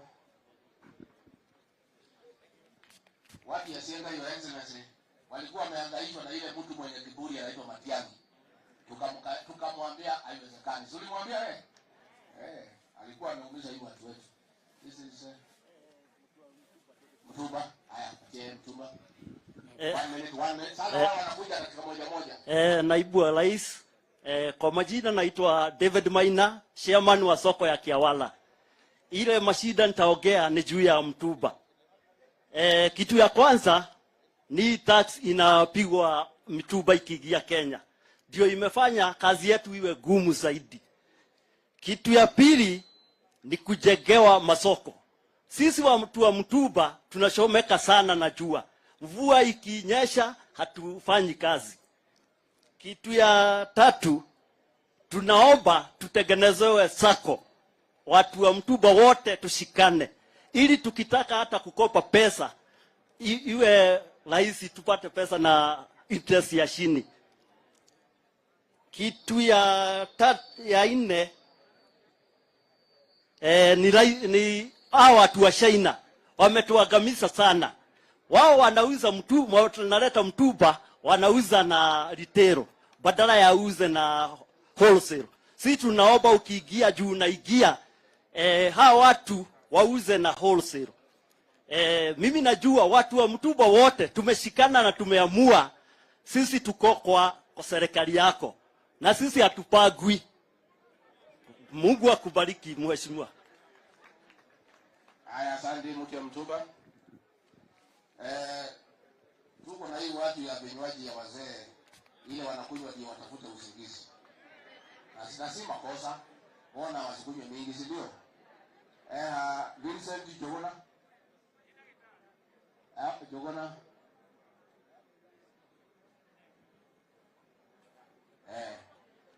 Hii kinywaji si mbaya. Mbona ikunywe na hii watu ya kawaida bana viongozi? Because viongozi nao lazima wajuke election. Habari ya wananchi. Habari ya wananchi. Your Excellency, Deputy President, Governor wetu, wana constituency wenzangu na wageni ambao wametoka sehemu mbalimbali. Majina yangu ni Vincent Mwangi na mimi nasimama hapa kwa niaba ya watu ambao wanafanya area moja ya muhimu sana, hospitality area. Hii hospitality area nikiongea kwa ufupi nitagusa kuhusu area moja that it requires a conducive environment of work. Nitaongea kidogo kuhusu hiyo. Nitaongeza kuhusu licensing and taxes, pia hiyo yafaa iangaliwe vizuri sana. Nitaongea kuhusu time of operation. Saa ingine masaa ambayo tunapata inakuwa dogo sana, ambayo hiligani na taxes ambayo tunaendea. Na nitaongea kuhusu finances, ya kwamba hii ni area moja inalikuwa pia finances, sababu wengine bado tunajitahidi sana na pesa kidogo sana. Kuhusu sasa conducive working environment, sijui ni kwa nini Your Excellency hii mahali huwa inaangaliwa kwa njia ambao si halali sana. Yet sisi ni watu ambao wanafanya biashara halali, tunalipa licenses. Chenye kinatumika ni kitu moja, isipotumika katika hii nchi, mastress itaua wazee, itaua hata watu wengi sana. Sababu ukishafanya kazi yako kabisa kwa bidii, yafaa upate mahali ya kupumzika. Wakati wa COVID, kwanza sisi tumefinyika sana. Sababu badala ambaye wale wako kwa authorities wakae chini wafikirie hii sehemu tutaingia namna gani, ndio pia tusidhurumishe pia huyu ambaye anafanya hiyo area. Tulisahaulika kabisa kama sisi ni watu ambao hata hawana watoto wanapeleka shule, hata hawakuli, hata hawalipi nyumba. Kwanza hata nataka kushukuru makoti yetu sana, sababu wasichana wengine wetu ambao ndio wanafanya hizo areas za hospitality zaidi, bus and the rest of it, walipokosa kazi sababu kufungwa kabisa, kufunganishwa badala ya kupangiwa. Wengine wao walipata shinda sana kwa kuhaso zile areas kama za rentals, wakitafuta jinsi wataweza kusaidika kutoka kwa marafiki. Wakishikika huko ndio hao wanapelekwa kotini, ati sijui ni nini inaendelea. Makoti yetu ilifanya vizuri sana, ilifika pahali ikawaelewa, hata walikuwa na waachilia huru kabisa. Na hiyo ni kitu mzuri sana. Kama majaji walikuwa wana huruma, kwa nini serikali isirumie sisi? Kwa nini tusiangaliwe na jisho inayoangalia biashara zingine? Asante sana kwa gavana wenu, kwa gavana wetu, tafadhali wetu, sababu ni gavana wangu.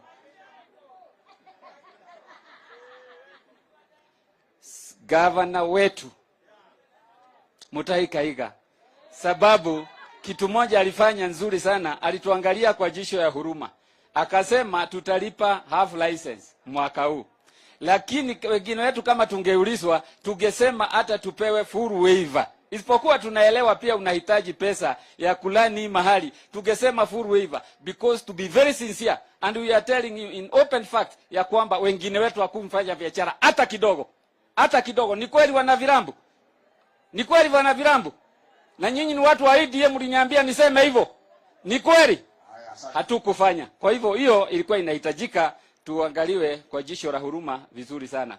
Kitu kingine ningetaka kusema, tuko na harassment nyingi sana ambayo inatoka especially kwa police forces wetu, law enforcers, na si mbaya afanye kazi yao. Lakini pia hatuwezi kuwasha wenye authorities kama wale ambao wako hata kama ni ofisi ya governor ama national offices, sababu mwenye kutimiza hiyo kazi ya law enforcement anatoa pia regulations zile ambao zimewekwa na wale wamepewa authorities, wako katika authority levels. Watengeneze regulations mzuri ambao hasitavinya pia wanafanya wa biashara, especially wa hii area hiyo ya hospitality.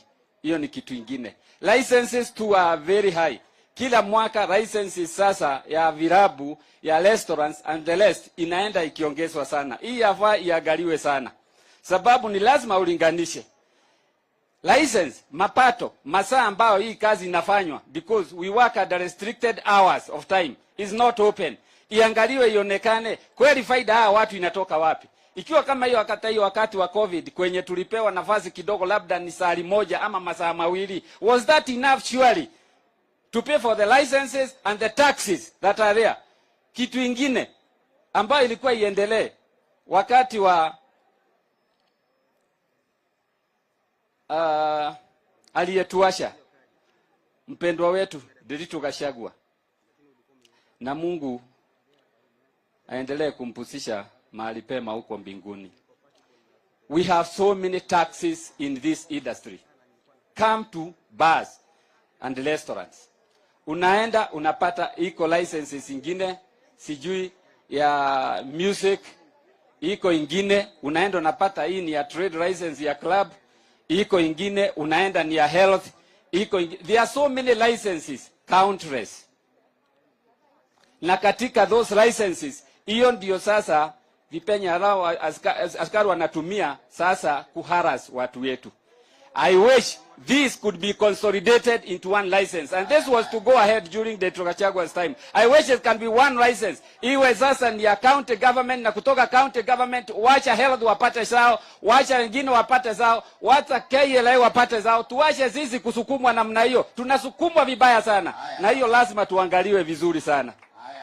Kama ni crediting yavaa, sababu tumejiunga vikundi even at county, at ward, at sub-ward levels, tuwe considered katika hii serikali ambayo inakuja, ambao utakuwa rahisi, tupewe credit facility pia. Already tumejiunga, we are in groups, we can be credited, not even going for titles and what have you, considering our works and performances, that can be possible. Na sisi tutaendelea kama wengine tusomeshe watoto, na hatukatoa tabu tena, tutakuwa wananchi watulivu ambao hawatashinda katika hii. Asante sana. Asante. Na tujaribu wale watapewa nafasi, tuongee ile maneno ya national government, si ndio? Alafu ile account gavana Mutaika hila na wale wanataka vyeo waite mkutano pia kama hii, wasikize mambo ya nini account, si ndio? Nataka ile ya national government, sasa hii ya licensing nini, hiyo ni ya gavana, na gavana pia anaweza kuwa na vikao pia kabla hajapewa uongozi, na yeye aseme atafanya hii na ile. Kuna gari KCP 544P, KCP 544P umefungia mwenye ploti kuingia kwake, na bibi yake anapiga anasema lunch iko kwa meza, lakini hawezi ingia, uende utoe hiyo gari. Tumebakisha watu wachache, tunajua tunataka tuende lunch, lakini sioni tuende lunch halafu turudi. Tumalize maneno kwanza. Wakati wanasema tumalize maneno ni tuende lunch. Wako ndo wako. Wako ndo wako. Hata mlikula kitu asubuhi, kwa hivyo tumbo igari imeshika kitu. Kwa hivyo si mbaya. Tulikuwa tumeangalia hapo maneno tunaweza kaa. Market ya Ware market, that is Nyeri town. Tuko na Joseph Rua, Nyeri town. Okay. Na fuate Mase wa Mai, akaribie. Ndio tukimaliza. Thank you Governor for the guidance. Karibia. Mama karibia. Hii. Wewe horoe. Basi naona hiyo kwa horoe ndio umedai. Ndio bwana kama yeye nayo. Yuka kaondo. Haya, relax. Wao wamesema lazima useme kitu. Uwezi kuwa umelala na mwana hiyo kwanza kusema kitu. Thank you Mheshimiwa Rigathi Gachagua. God is good all the time. Mheshimiwa Naibu wa Rais, gavana wetu Mutaika Higa, mimi ni Joseph Lua, chairman wa Hawker Store na masoko ya hapa town. Sisi mashida ni mingi, lakini bado tunang'eng'ana naye. Saa ile tunasikia ukisema serikali yako itabuni pesa kiwango fulani itasaidia mtu wa soko, sisi tunaomba na tunapiga magoti, tunasema haleluya. Wewe ni kama Musa, na Mungu akuguse na kuwekee hiyo ndio sisi watu wa soko agalau tuone kama tutajiondoa kwa huo maskini. Mara mingi mimi nilikuwa nikiuliza kwa nini nilikuta mama yangu akifanya kwa soko na bado ako kwa shida. Ni kwa sababu alikuwa anafanya kazi ya soko ili apigane na umaskini na aweze kunilea. Na mimi pia wakati nilimaliza masomo niliingia kwa hiyo soko. Sasa saa hii kama kuna sekta imeajiri watu wengi ni sekta ya masoko. Na hiyo sekta inaajiri kwa sababu Kenya hii hatuna makazi. Sasa mimi ningekuomba serikali yako ikiingia, na kwa sababu itaingia, angalau itengeneze village industry. Juu watu wengi hawatakuwa wakikimbilia kwa masoko, watakuwa wakiajiliwa kule mashinani. Sasa na wale watakuwa kwa soko tutakuwa wachache. Saa hizi ukiuliza gavana Mutaika Higa atakwambia kila soko ikimalizika inakuwaga na vita hapa. na mng'eng'ano kwa sababu hakuna makazi. Ingine ningetaka tuweke modern ya soko zetu, na governor na hapo atatushikilia na kisaidio na naibu wa rais na serikali yake ile itakuja, kwa sababu itakuja. Ni kila soko iwekwe sako. Kila sako ikuwe na sako. Ili kila sako soko iko na wafanyabiashara chini ya 500 kwenda juu. Ili tunakopa pesa zetu kwa hiyo soko yetu, na sisi tunapata dividend kwa hiyo soko yetu. Sasa hapa ningekushukuru utatushikilia kama wafanyabiashara wa masoko. Ingine ya mwisho tutakuwa tukiajiri hata youth wale wanamaliza masomo wakuja kwa soko. Sisi hatuna shida na kulipa revenue. Tunajua kulipa ushuru ni kujitegemea. Sisi tunataka kuinuliwa. Na hizo pesa, mheshimiwa naibu wa rais, wacha isipitie kado, wacha sikuje kwa hizo soko direct kwa sako hizo. Na ni hayo tu, shukrani na Mungu akubariki.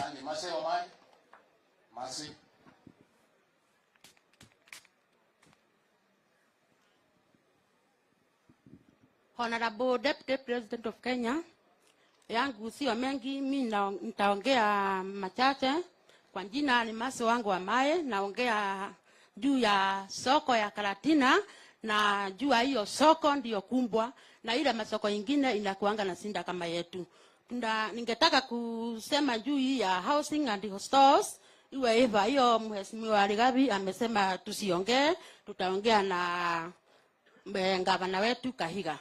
Sasa soko yetu inafaa kuwa na solar ama generator. Hiyo ni soko kubwa sana. Juu stima ikipotea tunapata sinda.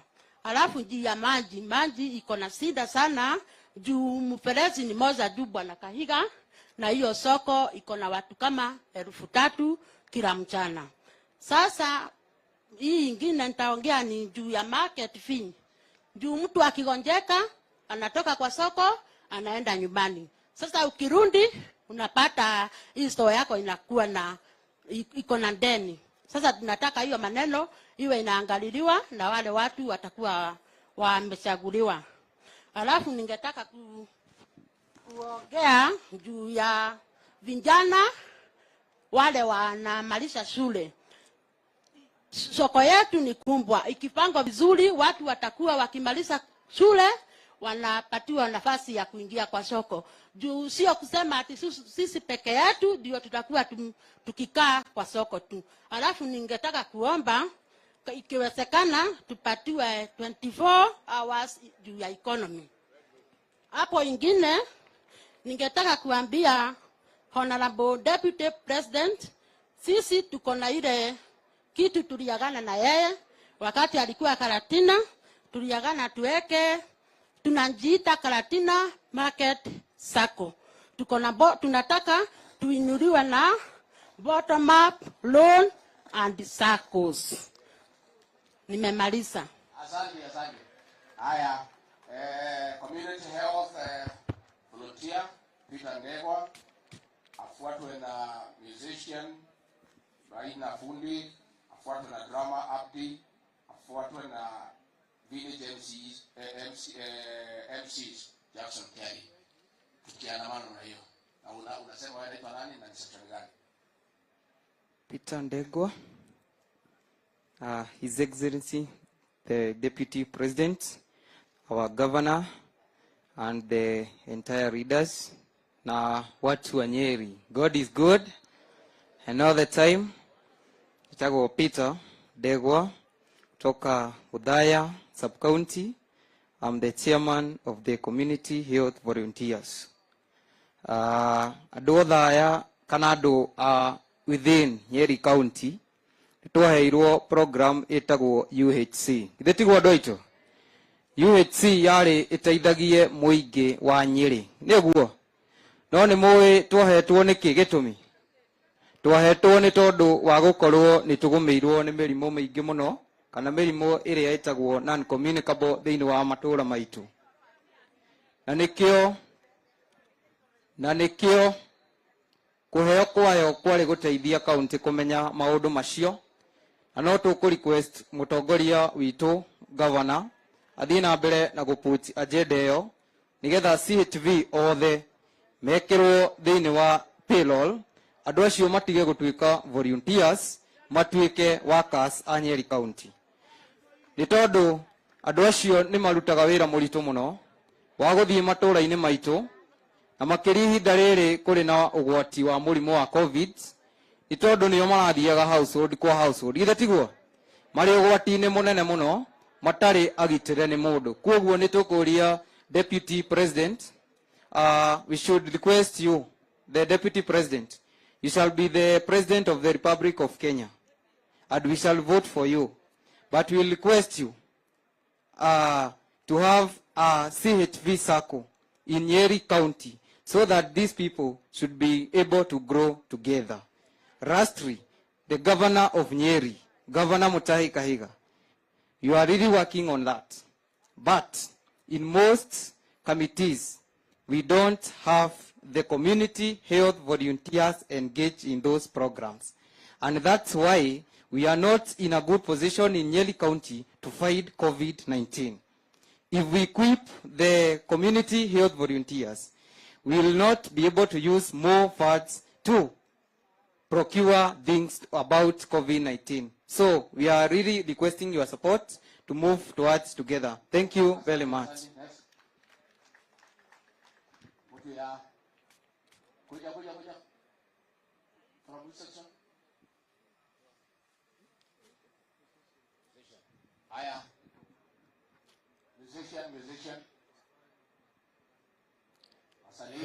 Your Excellency Deputy President William Samoei Ruto, our incoming President, Nyeri County Governor Honorable Mutahi Kahiga, Honorable Rigathi Gachagua, Honorable Mukami, and all honorable guests. Mimi naitwa Simon Maina, nawakilisha wasanii wote wa Nyeri County.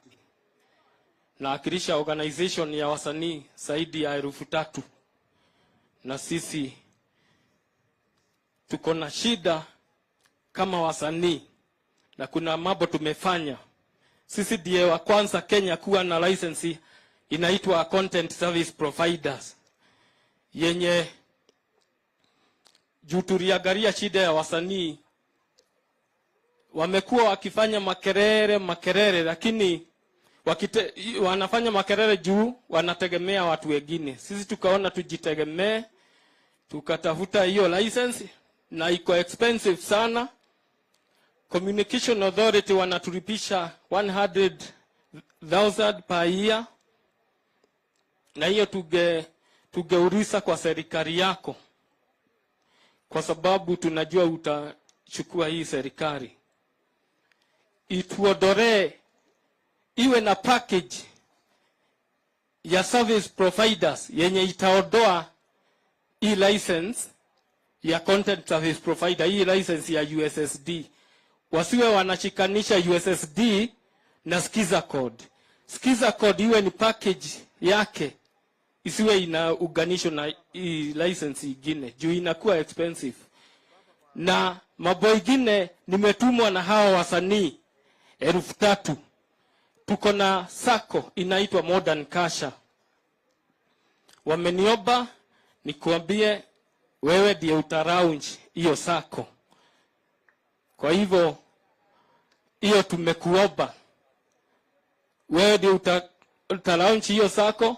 Kitu kingine tugeomba ni representation. Serikali yako iwe na msanii mwenye atawakilisha wasanii wengine wenye wako kwa at county levels. Juu wasanii wanakuwa kwa county levels, lakini kuna wengine wanakaa kule na lobby wakisema wamewakilisha wasanii at county level, lakini hatujawatuma. Sisi tunapatwa na shida tukiwa county. Sasa hawa wasanii 3,000, hata zile pesa 100 license tunalipa 100,000. Na kuna kitu moja nilikuwa nataka kusema, mambo ya representation. serikali yako tunataka itupatie CS mwenye atawakilisha wasanii. Juu hatukuagi na representation. Hata zile 100 milioni 100 president alitoa silikuliwa na hao watu wa handshake, zilipotea. Sisi Nyeri hatukupata kitu, hatukupata shilingi hata moja. Hiyo yote ilikuliwa, hatukupata pesa juu hatuna representation nzuri. Kwa hivyo tungekuomba utupatie CS mwenye atakuwa na implement policies za wasanii wa Nyeri County, na performance tuwe tunaakilisha hata national levels. Sisi tunaagamia huko at county level, lakini kwa national level hatuna representation. Kwa hivyo tungekuomba kwa serikali yako ituhusishe huko county levels, tuwe tunafanya policies inakuwa implemented na CS mwenye utaappoint. Kwa hivyo hiyo najua itawezekana kwa serikali yako. Sisi tuko na program ya wasanii na Ruto kumuigiza State House. Na Mungu akubariki, na najua hiyo itawezekana. Kwa hivyo utushughulikie. Na hiyo ya sako tumekuomba utusaidie. Hii watu ya handshake wamehangaika watu wengi. Sio wewe na sisi peke yake. Hata hii wasanii wamehangaishwa na handshake. Pesa yao ilipotea. Na minister wa wasanii anatoka hapa na hiyo mchero. Tunajua mchero wewe. Uhuru akienda nyumbani ujue pahali utapitia. Pesa wasanii unaturudishia ile unapatia watu ya handshake. Dramatist. Haya, endelea.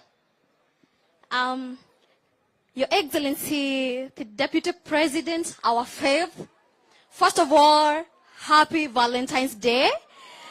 And I wish to tell you that we love you so very much. Tunakupenda from the bottom of our hearts. Now, I'm Grace Kagai. People from my area call me Gadaya Mokoro Waine, and there is none other apart from me. So I'm from Sky Art Productions, under the patronage of a very super speaker, who is also our incoming MP, Mr. John Kagusha. And yes, I will speak on behalf of wasanii. Na Kwanza, Your Excellency, for us, we do stage plays. Huwa tunafanya kwa mashule, tuenda kuigiza hizi set books ambazo hawa wanafunzi hufanya. Na back in 2017, our barua zilikanseliwa. And we don't have barua from the Ministry of Education. So tulikuwa tunaomba, because we know it is possible and we know you are our president na utatusimamia, tuwe tunapewa barua. Hizo barua at least turudishiwe, turejeshewe, ndo tuweze kwenda kuwaigizia wala wanafunzi. And as we know, most of our students learn through watching. So I know it shall be possible. Another thing is about our content creators, who are also us. Kwenda ku-advertise our content online, kufanya online jobs. Tunaomba Ministry of ICT, the regulations at least zipunguzwe na tuweze kusapotiwa so that we can employ as many youths as possible. And Your Excellency, sir, if you can remember back in Othaya, sisi ndo ile group iliku representia ile poem ilikuwa inaitwa Hustler for Hustler. Hustler for what? Na sisi ndo mahasla wale original. Tunasema hivi Your Excellency, because it is possible and our youth wanapotelea huku nje na wako na talanta. Tafadhali, tuko na culture center iko hapa Nyeri. Na tunashukuru our governor because you made that possible. Tulikuwa tunaomba it shall be possible to equip our culture center ikuwe kama theater.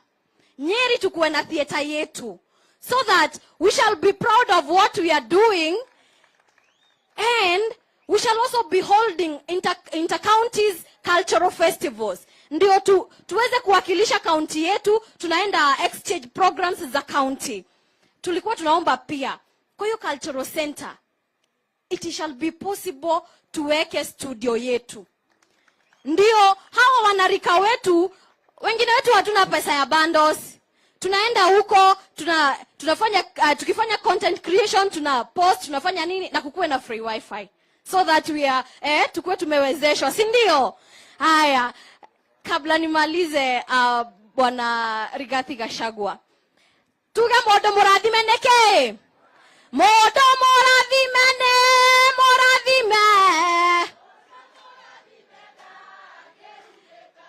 ona magerorogana mamorume na Ruto murathimene, murathime ona marorogane mamorume. Your Excellency, tunasema rais ni William Samoei Ruto, chama ni UDA, nayo form ni bottom up. Na kuomokora inyado agai, turagushia maendeleo na kagushia. Thank you so much. Asanteni. Haya, tuko na kiama on behalf of my MCs wale wa huko vijijini. All the village MCs. Yes. Okay. Kitu ya kwanza ni salamu. Si ndio wananchi? Ruto Ruto. Sisi tunajiita kama wanasema. Sema it means Swift Events Masters Agency. Hiyo ndio chama cha ma-MC. Sisi yetu hakuna A, ni MC. MC. Yes. Sisi kama ma-MC, sisi hatuna mambo mingi. Ile kitu tuko nacho, we are not recognized. Mheshimiwa Naibu wa Rais. For example, tuko Nyeri. Tuko mkutano wa watu wa Nyeri. Hakuna MC amefanya kazi hapa. Hakuna amegusa microphone. Hakuna mtu amefanya kazi hapa. Mimi nasema mambo ya kazi. Siku ingine tufanye kama vile Mheshimiwa Gachagua anatufanya pale Madira. Akiwa na mkutano anasema mimi naenda Keremokoyo, anaita mtu MC kutoka Keremokoyo. Akienda fulani kama Iriaine anaita MC kutoka Iriaine. Mheshimiwa Naibu ya Rais, ukifika Nyeri tuko na MC. Mheshimiwa Gachagua, washa nikwambie, sisi sio villagers MC. Hapana. Sisi tunafanya kazi. Na kama unaamini Mheshimiwa Naibu ya Rais na bottom up, chukua mtu kama mimi, mfanye national MC. Maana nilianzia kwetu Gishagi, nikakuja sub county, nikakuja county, sasa niende national. Yes. Adraito. Maana sisi hatuna pesa ya kupatia Mheshimiwa Naibu ya Rais. Lakini sisi tuko na mdomo. Mheshimiwa Gachagua, akiroko Brigade gikari kimwe. Tunengerwa muthenya omwe. Tutire tugithiururuka. Umuthi kia marikie. Rucio kwa MC uri ongi. Muthenya ucio kwa MC uri ongi. Githe kwa gutianuka gitunguru. Gutianuka gitunguru. Tondu ithuĩ twina kanua, no ringi na ringi tutina ki na besha. Mnaonanga kama tuseme kama ni watu kama tuseme ni madaktari mambo ya health, wakiwa na kitu kama chanjo hivi, wanachukua daktari mmoja wanaenda anazunguka na bado sisi tuko tu ma-MC. Mheshimiwa Naibu ya Rais, ukichukua serikali yako, fanya kama mambo ni ya Minister of Health, na kuna mambo inatakikana kwa watu waelewe, tuko ma-MC, tuko tu patia sisi kazi, tunazunguka hivi, tunazunguka na kutoka nukake gitunguru na maundu macio ni mekwagirira. Mimi sina mengi, but tu sisi kama ma-MC, sisi kama wanasema, sisi tumejitolea, maana tunajua hii mambo ya bottom up economics. Sisi tumejitolea kama ma-MC. Tafuta gari tusunguke kama ma-MC, na sisi hatuna shida na mtu mwingine, mambo itakuwa sawa na gwitu ni guguka wega. Thank you very much. Naibu ya Rais, tumeshukuru sana. Thank you very much. Ole MC chama. Nilichukua kazi yenu leo, lakini mimi si wenu. Kabla nichaguliwe mjumbe, tulikuwa tunafanya hii kazi ya MC. Sasa waza na MC always. Si tulikuwa tunafanya hii kazi. Kabla Mungu kutusaidia akatupandisha juu kidogo. Asante. Nagaruya no waibu ya MC maoko maua. Waibu. Tumebaki watu 9. Nataka one minute. Sasa haya wameli muti ya maji haraka 1 minute na kusimamia sasa na likemwe pointi mwe afuatwe na Nancy Mahinda, karibia. Mheshimiwa Naibu wa Rais, ya kwanza ni kukushukuru kwa kututembelea sisi watu wa Nyeri, na kwa hivyo tumesema asante. Nataka kuongea mambo ya maji, maana nikiangalia hata ile mlima unaona mahindi, na ile mahindi mwenyewe anatarajia ataikula, na kweli kwa hii kiangazi hawezi kula. Kwa hivyo tunaongea mambo ya maji ile inaitwa ya ukulima. Tunaomba serikali kwa vile kuko na vile kulikuwako, tuangalilie mambo ya mega dam, manake kama kuna kauka kidogo mito yetu inakauka, na ikikauka wale wakulima wote wameongea hapa wanataka kitu kwa mashamba.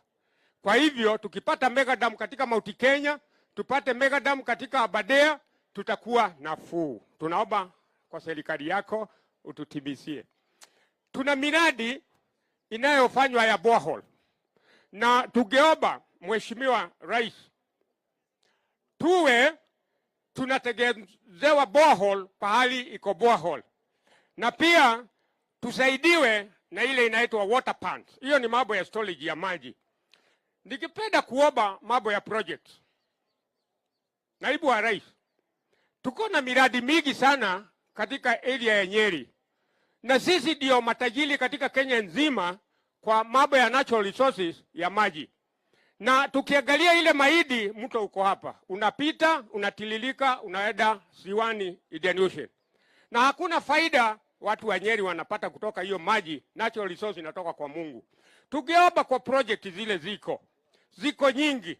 Wananchi hawa wako hapa walitafuta pesa ili wakaungana kwa vikundi wapate maji, lakini tofauti shida ni finance.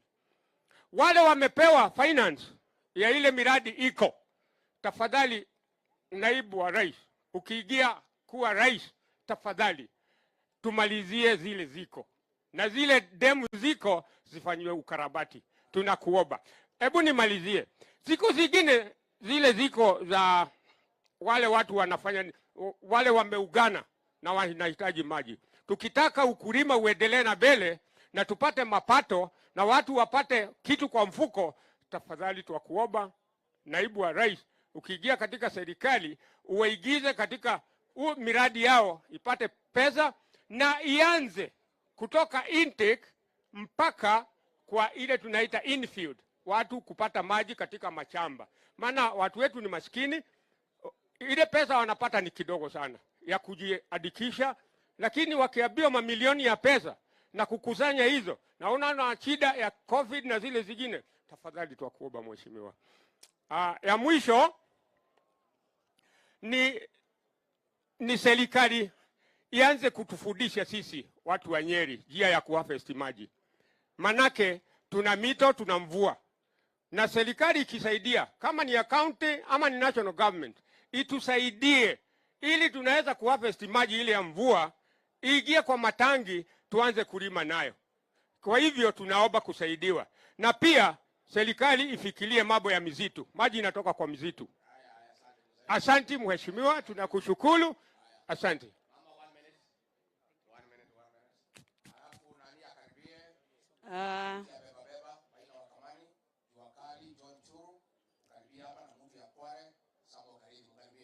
Let me start this way. As a result of the siege, the food shortage in the city was so severe that a donkey's head cost 80 pieces. 80 pieces of silver, and half a pound of dove's dust cost 5 pieces of silver.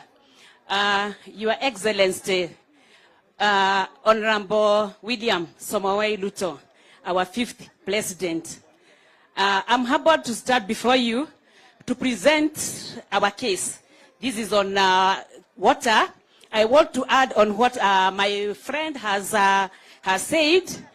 As you all know, excuse me, members, let's all listen. And it's good that this is the last, maybe the last one we are presenting, because water is an all-round resource that is covering each and every sector that we've talked about here today. And without water, nothing can go on. Isn't it, good people of Nyeri? So, if we don't address the issue of water in a very good way, we may end up even having very poor people.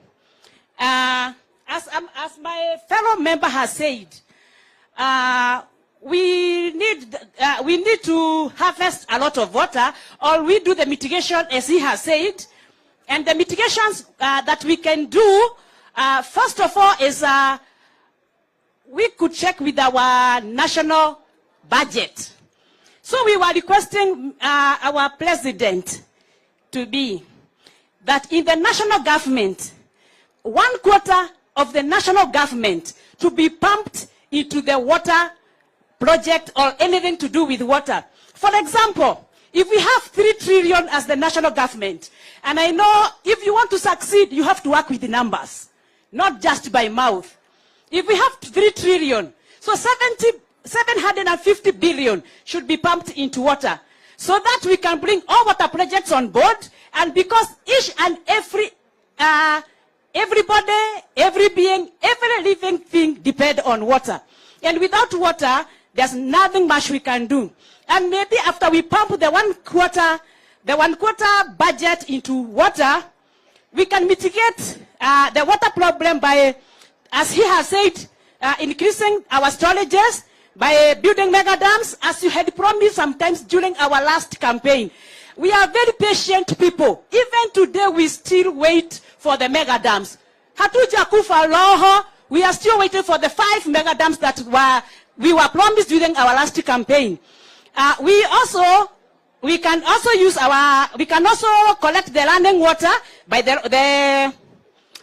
using the water pans. And also, most of us here, each and everyone has a roof. So we can use the harvesting water by having water storage tanks. As also he has said, we can also mitigate by having boreholes. Also, we can also use irrigation water. Okay, in farming, we can use the new technology. We can use the new technologies in farming. Like using the drip irrigation and using the new technologies and even the greenhouses. If all of us, every one of us is given a greenhouse, we can be very food secure. If each and everyone is given a greenhouse, we can have food security and never have problems with food. The other thing is, okay, I did introduce myself. I'm Nancy Mahida. I'm from Kieni East, Gakawa Ward, and I'm very humbled that we have implemented a project by the name of KSAP, and we have implemented a project that has helped our farmers. Why I'm saying that water is very important is because we have been given a lot of seeds, but because of lack of water and irrigation, most of their money is going to waste. So we are requesting that we should be helped on the side of water. And on my personal issue, as I have presented here, humbly asking, my water project is Kamagura Water Project. If I'm given just 1 borehole, I could be very glad. Thank you and God bless.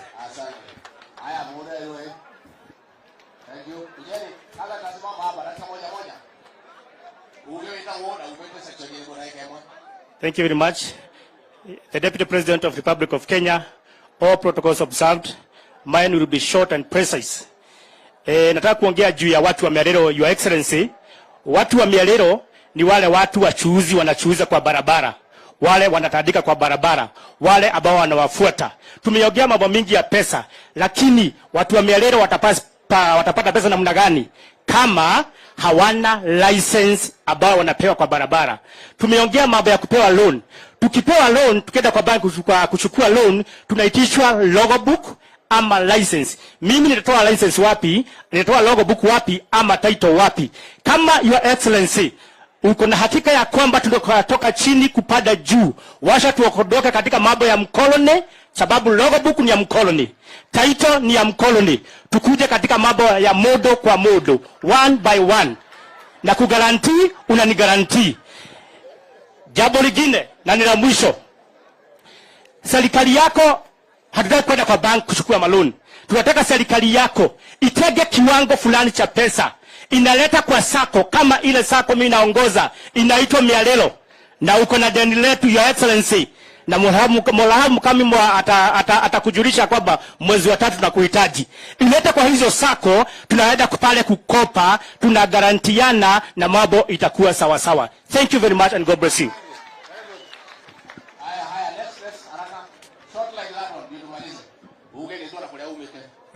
Your Excellency, the Deputy President of the Republic of Kenya, all protocols observed, distinguished guests, ladies and gentlemen, hamjambo. Mimi naitwa Ushuru wa Njohi kutoka Yakanja wa Magana Ward, Teto constituency, ambaye nawakilishwa na Gishuhe Mwangi ambaye hasikii vizuri, angekuja leo. Mimi nazungumza mambo ya jua kali. I'll be very brief. Jua kali ni kubwa sana, iko na mambo mingi, lakini shida ile tuko naye sana ni kodi. Taxation imekuwa kali kiasi, ukienda kununua material bei ni kali, ukienda kwa sitima bei ni kali. Hata ile biashara utafanya utapata pesa kidogo, hata budget ya mwezi huwezi kuitimiza. Kwa hivyo imekuwa shida, hata watu wanafunga mabiashara. His Excellency the Governor knows very well. Watu wanahama kwa mabiashara, wanaenda kutengeneza viwanda huko nje sababu hawawezi kulipa rent. Tukisaidiwa hiyo, Mheshimiwa Rais, tutafurahi. Thank you so much.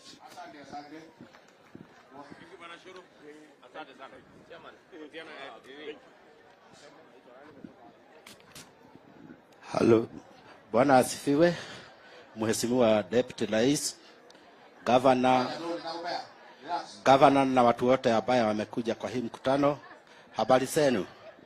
God is good. Mimi nimetoka Kwale, huko Thigu River Ward, na pia mimi naitwa Samuel Kareithi Maina.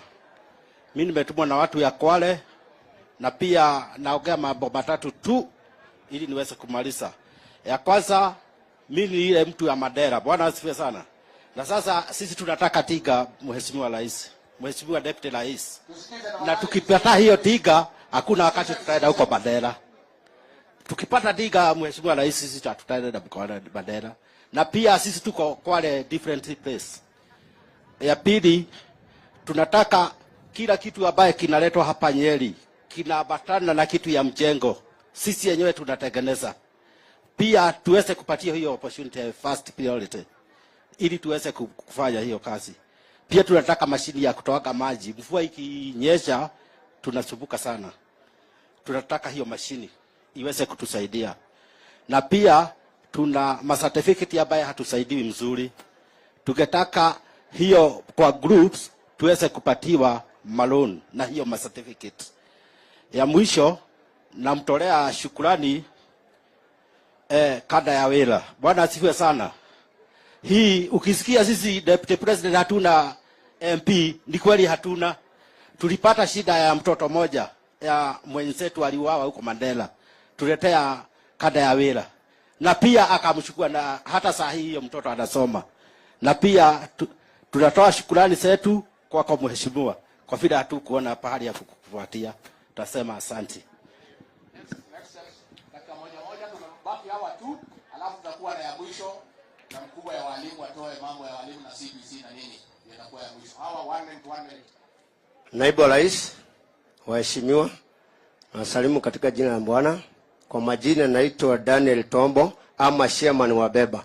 Mimi ndio bogi la shida.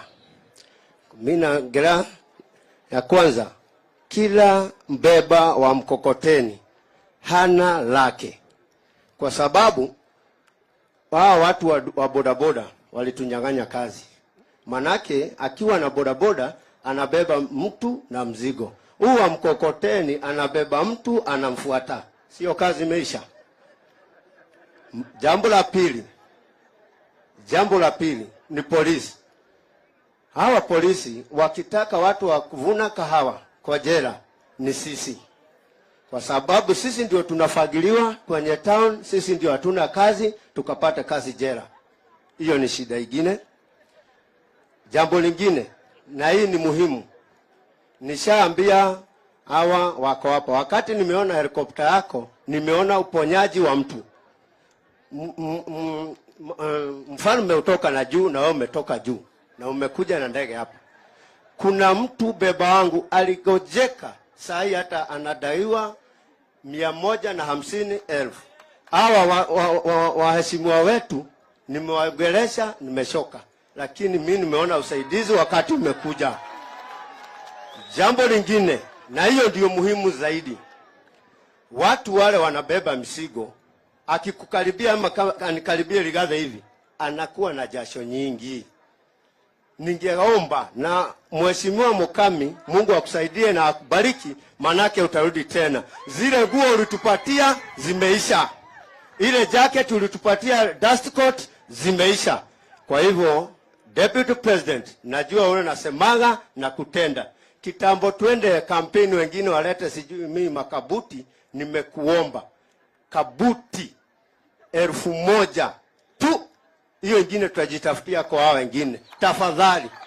Hapo wengine ya mwisho kabisa, tuko na harambee ya kulaunch, tuna launch beba ni kubebe, ndio tuwe tununue shamba. Tunakuwa na shida mingi zaidi, na kuna kijana mmoja ameiba wimbo yako ya campaign, na yeye ni beba. Please, hata ningeuliza kwa heshima usikize hiyo wimbo. Asante. Angalau harambee zimefungwa kwa saa hii kwa sisi. Unless unataka tukue disqualified. Unless tupangane huko chini na haya 1 minute. Sasa nitamsimamia. Our Deputy President, our Governor, all protocol observed. At the elected MPs, at the women rep who started with the women lead, Ruto, Bwana Gachagua, I salute you. Mimi nataka kuongea maneno ya viasi. Bwana, our coming favorite president, sisi tunalima viasi, lakini at the end of the day, tunanunuliwa kama nyoka bila sumu. Ukikuja kwetu, tunagaramia kwa fertilizer, lakini at the end of the day, one week it's almost 30 bags, kwa sababu ni kubwa hata siwezi kufika juu. Mambo ile nyingine nataka kuongea ni hata carrot. Tunalima carrot na boga pia, tunaona hiyo shida. Tunakuomba ukiingia kwa afisi, kwa sababu utaingia ushuruchia wale wakulima wa viazi, carrot na mio, kwa sababu hata sisi hatuna bonus. Watu wa Kenya hatuna bonus kwa sababu masiwa hana bonus. Viazi hiyo tunanunuliwa kama nyoka bila sumu, haina bonus. Ya mwisho tunatoka kukuambia, mimi naitwa Madam Julia Dungo. I am the chairperson in Western County, and we support the government of the day.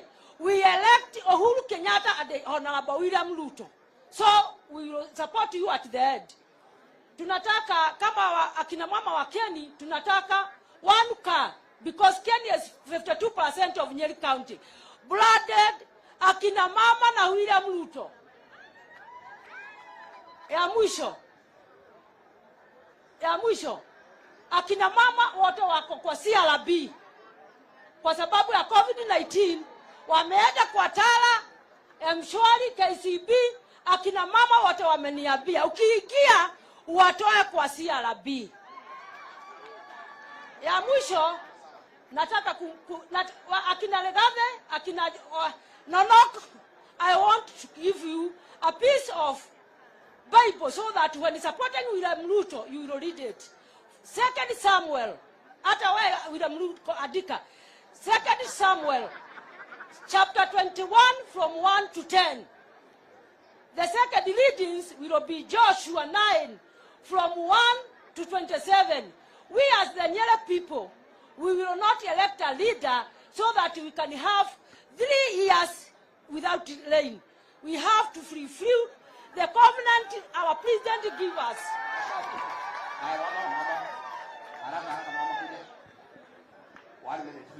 Our Excellency, Deputy President William Ruto, we salute you.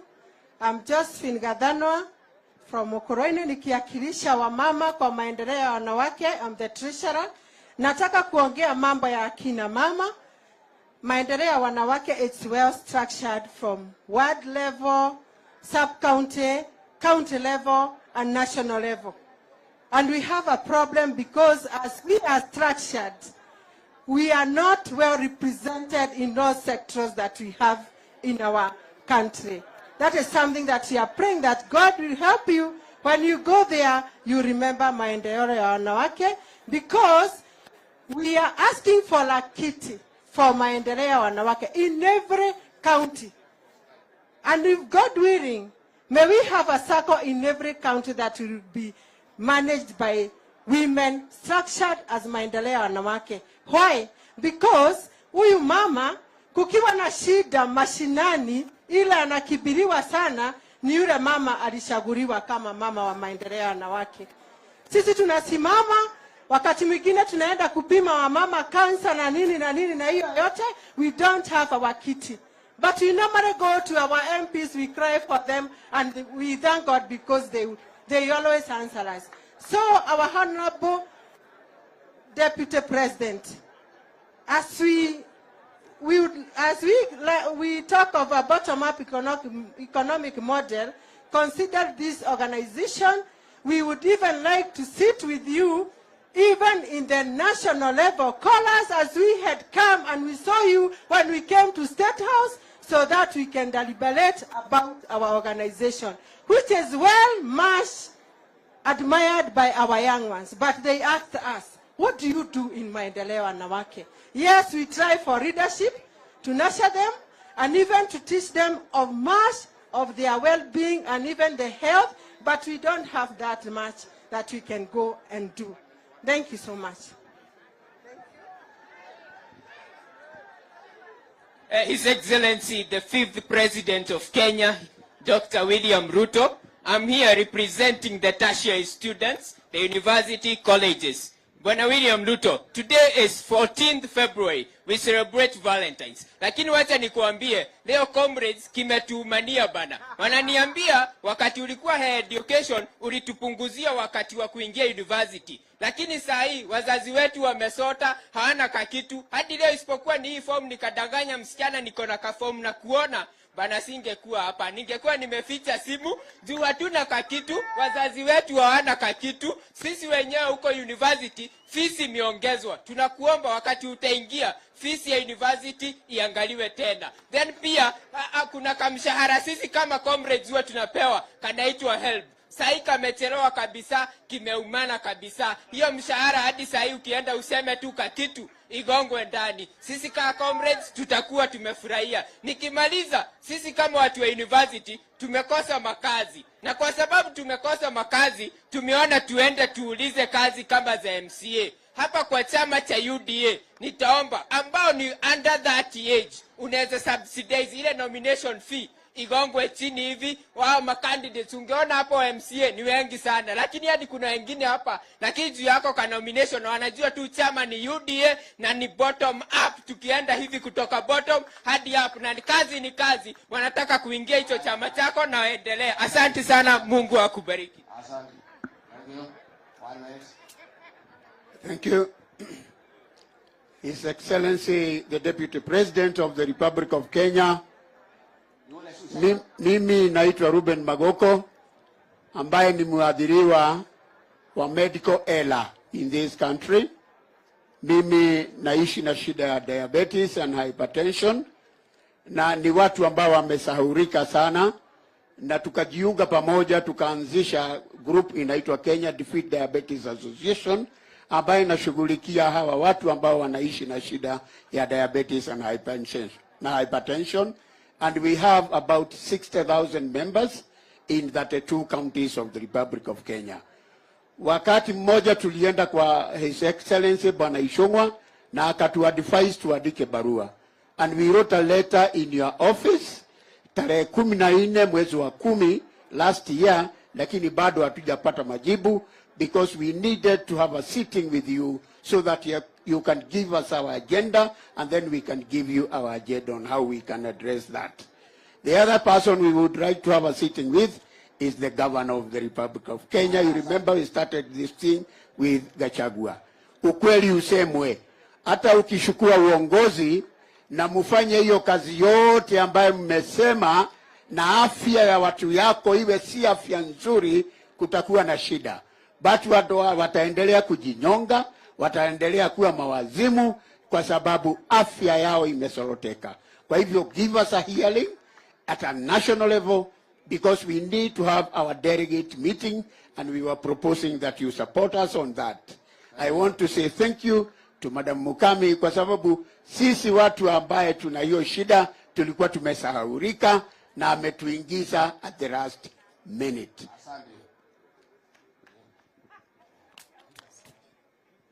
Kwa majina, mimi naitwa Daniel Kimani Maingi, nimetoka huko Kiawala, huko Gatarakwa, na shukuru sana makamu wa rais kwa kupata nafasi hata ya kuongea tu kidogo kuhusu magari ya lorries na pickups. Hawa ni watu wa uaga wamesahaulika kabisa, na ndio mnaona iko ajali mingi sana zinatokea kwa malori. Watu ya malori wako na shida mingi, na moja yake ni huwa wanaendeshaga magari masaa mingi sana. Hiyo ni shida moja. Na wakiendesha magari masaa mingi huwa wanaogopa mchana juu ya traffic. Hii maofisa ya traffic kwa barabara. Bwana Deputy President, hii imekuwa ni kama kawaida, ati traffic police wanachukua pesa kutoka kwa sisi, sababu hata ukitoka Nyahururu kufika hapa Nyeri unakuta zaidi ya 1,000 umetoa na umepatia hawa. Hata huaga wanaitisaga wakati mwingine kwa nguvu. Ndio unaona tunakimbia haraka ndio tuende usiku tumalize, na ndio unakuta iko accidents. Kitu kingine makamu wa rais ni hii habari ya spare parts. Spare parts tunaona serikali inachukua almost 30% ya tax, na ndio kununua spare parts za gari. Ndio unaona tunaweka substandard spare parts ambazo zimetumika sababu bei imekuwa juu sana. Ya mwisho iko wafanyabiashara wengine wameingia kwa hii biashara ya maroli. Hii makampuni kubwa kubwa, hii ya cement, hii kubwa kubwa wamekuja wanafanya hiyo kazi ya transport. Na hiyo sio mzuri. Wanaweka chakula kwa magari ambayo iko na cement, kwa mambo mengine, na hiyo ndio unakuta watu wako na nini. Ya mwisho, Bwana Deputy President, siwezi ogopa. Bwana Gachagua ndio amekuwa anakalia hiyo area yetu. Ile shida tuko naye, iko wakati ulitupatia huko shilingi milioni 20 ya kujenga hospitali ya 20 million ya kuanzisha hospitali ya level 5 huko Kiawara. Ukatupatia shilingi milioni 10 ya kufanya rehabilitation ya headquarters ya sub county ya Kiani West. Siwezi ogopa nikisema haya, sababu hiyo maneno imetimizwa kabisa. Na hii ni maneno tumefuata huko Kiawara hakuna hospitali hata gani. Ikianzwa tu hawa tumechagua wengine wanakuja wanaisimamisha. Ikifanywa tu hawa tumechagua wanakuja wanaisimamisha. For instance, hiyo ulisema ipewe pesa hizo. Hiyo tumejaribu hata na governor wetu na kila kitu, na hata tukapewa pesa na national government. Na hiyo pesa moja walikuja akasimamisha, hizo pesa akapeleka kwa chaba yake. Hiyo siwezi ogopa nikisema namna hiyo. Hiyo pesa bado tunahitaji, na sio ya mtu alitoa contractor kwa ground kwa nguvu akitumia hata mapolisi na mambo mengine. Hiyo ni kitu moja sinaomba, hiyo tujegewe. Hiyo ingine ya mwisho ndio nimalize. Sawa, asante sana. Haya, personal disability 1 minute please. Na wanamadege kwa walimu kuwe tayari tafadhali, 1 minute only. 1 minute. Bwana Deputy President, Women Rep of Nyeri County, Mr. Mwaura, Senator wetu wa disability, na governor wetu Mutahi Kahiga, na wasalute. Lakini kwa people with disability, tukipenda tuangaliwe.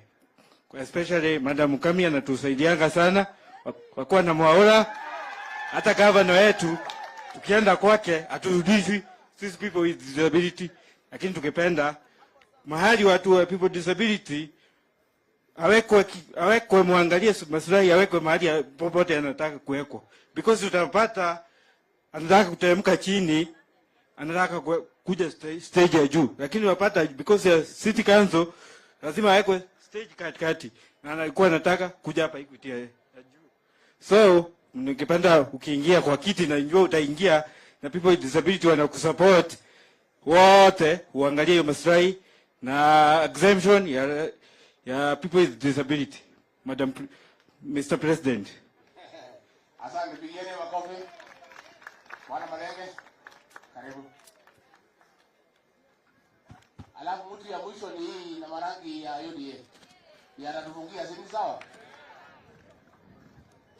So Your Excellency, the Deputy President of the Republic of Kenya,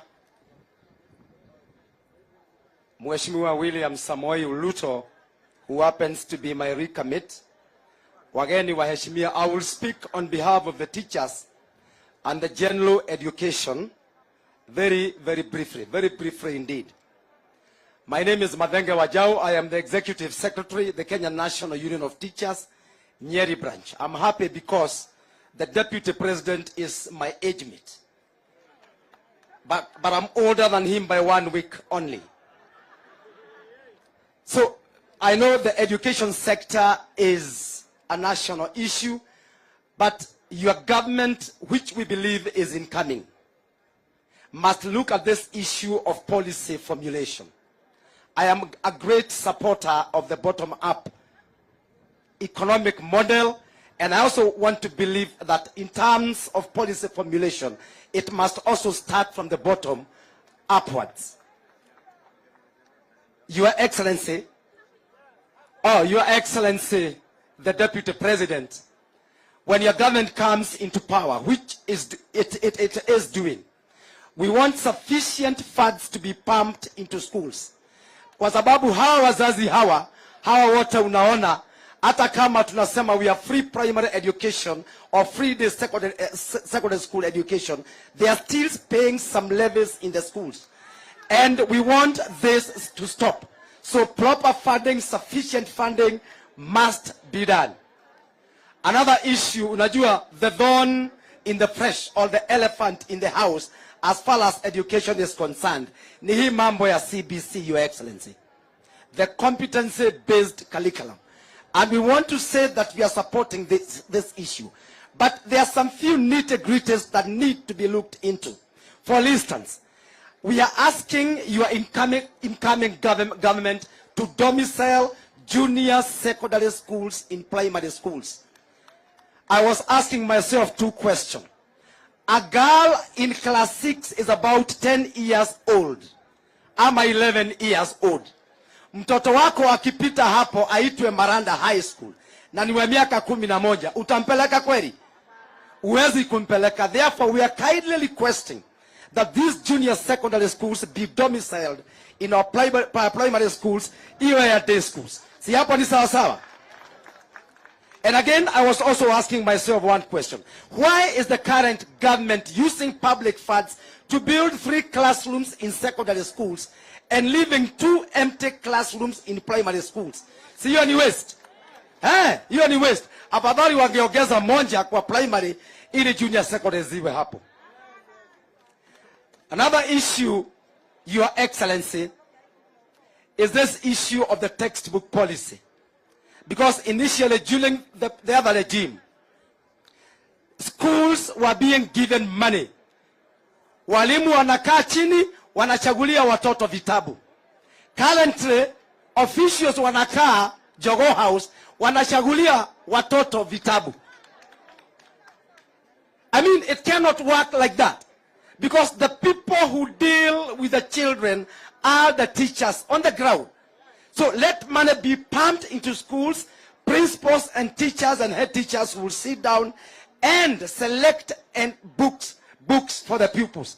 And again, you see, this policy has killed the publishers. This policy has killed the local business. Wale ambao walikuwa na bookshops. Kuna bookshop naona siku hizi hakuna, zilikwisha kabisa. So I think we should refer to the old system. Finally, let me talk now as a trade union. You know, I am a teacher by profession. Unajua bado tunapigana na serikali kidogo hapa. So we are kindly requesting that the incoming government embarks on massive promotion of teachers. Please talk about the TPDs. Let the government pay for the teachers, professional development of teachers, instead of the other way around, where teachers are paying for their own development. Finally, Your Excellency, as a labor unionist, I want to say this. The current government tried very much to kill the Kenya National Union of Teachers. So we are requesting the current government to protect the labor unions in total, because this is a requirement in the current constitution. Article 41 guarantees every worker the right to form or join a union of his choice. It also says that a worker is entitled to fair remuneration. And once these issues are looked at, we believe that you're going to move along with you. We are great supporters of the bottom-up economic model. We are great supporters of your aspiration to be the president of this country, and you can't count us in. Thank you. God bless you.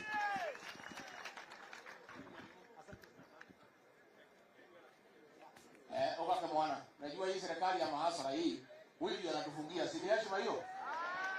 Wakati huwa bwana wangu ngade. Murega yuothe. Kawega kanini ne kaiganu. Mureanagire na thamaki. Ne beba ya Ngai tuturagia. Ini ororere ciehanda tha 11 mane mo matebo ma mohoro maria matukinyeire thiini wa guku Nyeri kuria William Samoei Ruto amukirito na gikiro kiri iguru ni andu a UDA. Oroho tugagi support aria mararugama nake ta Maina wa Mathenge Paul Gacui wa Kanyari na Mukami. Oroho tutikakiriganwo ni governor Kahiga gakoine karia kerirwo gatikoima. Gagikiuga ni gikiro kiri iguru nie mwenyewe ndugamite haha ni gukorwo mutongoria wa bururi ndaigua ndorereria uria uri kuo riu augite wega tumurorere kimundu kiria tondu ni gikumutuma hegi na oroho niwe uroka agakinyita guoko tugakiuga na gikiro kiri iguru ndemethio na inite rwibona akauga we tugagwikira na tukuhumbe na tukuihuriririe ni gukorwo we waturuta kandwa-ini kandu ngiripotera ceceni-ini haha ndi wa mbere kugeithania na Ruto na nigumenya igakorwo ri page ya mbere thiini wa ngathĩti-inĩ njitangaĩ kana muteti woma. Wakeri Mr. Ruto ni no hoe gakari kablado gakwa gaguthiũrũrũka gaguko kablado oroho wakeri no njũrie tondu nyumite kuria witemere slums ndire nginya haguthikwo baba ngiripotera haha ndiguku ndiganitie no ria ndamburite na ninjui ni akunjikia kindu muhuko kaundu. Sasa ningesema Ruto utacheza kisniper. Penye nitaenda kukaa tuma mtu kisniper ya mfuko. Asante sana wewe.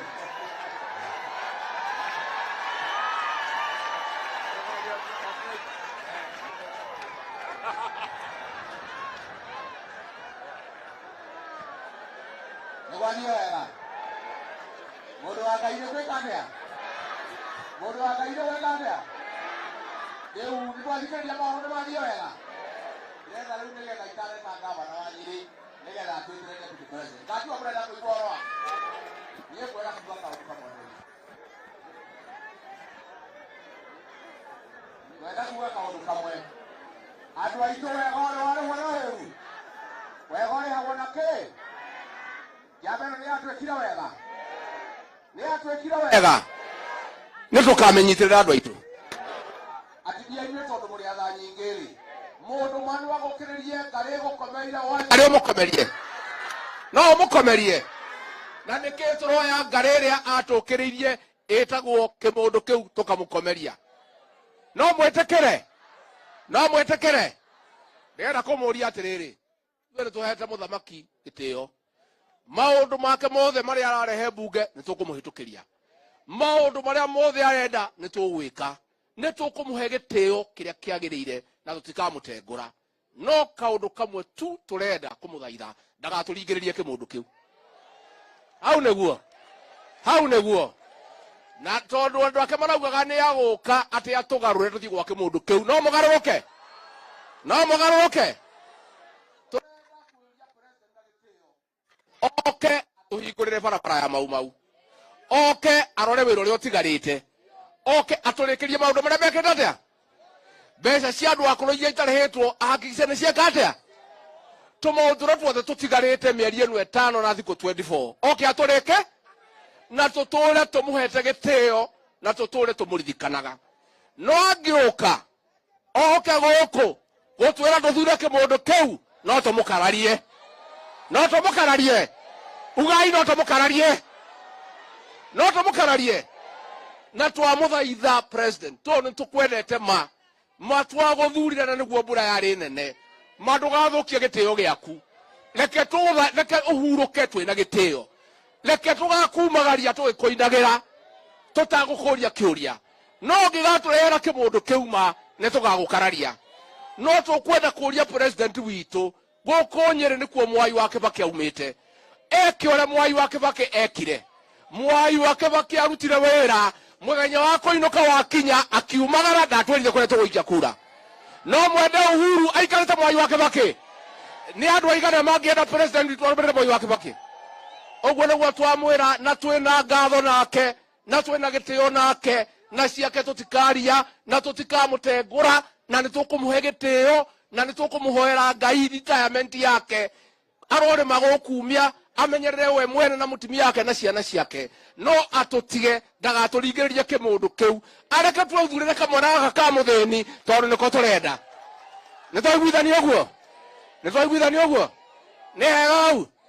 Nĩ hega. Rĩu ndĩrenda nĩgetha twĩte gavana wa Nyeri agwete ciugo cigana ũna acoke atwĩthĩre deputy president. Atĩ makamũhũrĩra thimũ. Alafu rĩu itareka gavana rĩ. Gavana wa nĩmũrenda oke kĩama. Kĩrĩkũ. Kĩrĩkũ. Ndaraigua kĩrĩkũ. Tarũgama na igũrũ mũmwĩre kĩama kĩrĩa mũrenda. Tamwĩrei. Nĩ araigua. Asante. Na njuge ngĩrĩkia. Njuge ngĩrĩkia andũ aitũ.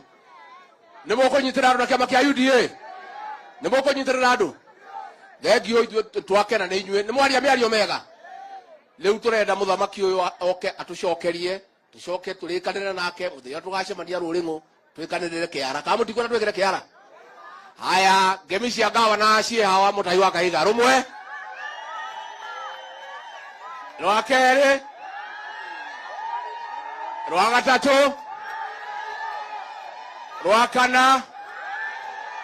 Rwa gatano. Alafu akiita deputy president, ndio deputy president atapatia wale viongozi amekuja na hawa. Si sawa? Mũtahi wa Kahiga gavana. Asante, tupigie Brigade makofi. Kiruga kuja hapa dakika moja. Nipatie hii mic. Kwa sababu kuna wimbo tunataka kuinvite nayo. Your Excellency the President. Aya. Aya. Kwanĩrĩirwo na ikuru mũthenya barigici ya Uhuru nĩ 10 na ya Ruto nĩ 10. Tũticenjetie ithuĩ ya Uhuru nĩ 10 na ya Ruto na totira goa goa totikahane tangire koriganero na ihenya kerekanero nethire na nethimo ya gikuyu toticenjetie ithue ya Uhuru na ikumi na ya Ruto na ikumi na totira goa goa. Thank you very much. Nafikiria huo wimbo hatuna haja hata ya kuexplain. Mimi nimekuja na mwanzo nataka kuwish the deputy president happy Valentine. Situmwambie happy Valentine. Yaani amevurugwa hii Kenya mpaka amesahau hata leo ni siku ya Valentine. Ukifika tunamtuma kwa mama Rachel amwambie happy Valentine from Nyeri. Na ndio nilivaa red. Ni ya mama Rachel na wewe. Na niseme watu wa Nyeri ya mjambo. Muriega. Tumekaribisha wageni wote. Kabisa hapa ni Maumau. Mimi nataka tu niulize maswali mawili. Wakati wa Maumau tulikuwa tunatiana mikataba. Si tukisema neno linakuwa. Sisi Maumau tukisema neno tunabadilika. Kwa hivyo mko na mimi vile niliambia kitendawili. Ati sisi hatutaki nini? Na hiyo maneno tukamali. Ile historia tunataka tu ni ya Nakuru. Ati 10 ya nani? Na 10 ya nani? Ni nyinyi mmesema mani mimi. Kwa hivyo tuko pale. Bas, mimi sina mengi. Yetu ni kusema Your Excellency the Deputy President, nimefurahia your patience. Kwa sababu saa hizi zote wananchi wakiongea wamekuambia mambo yako na mambo yangu ya county. Ya county yote nimeshi na nita address. Si ni kweli? Si ni kweli?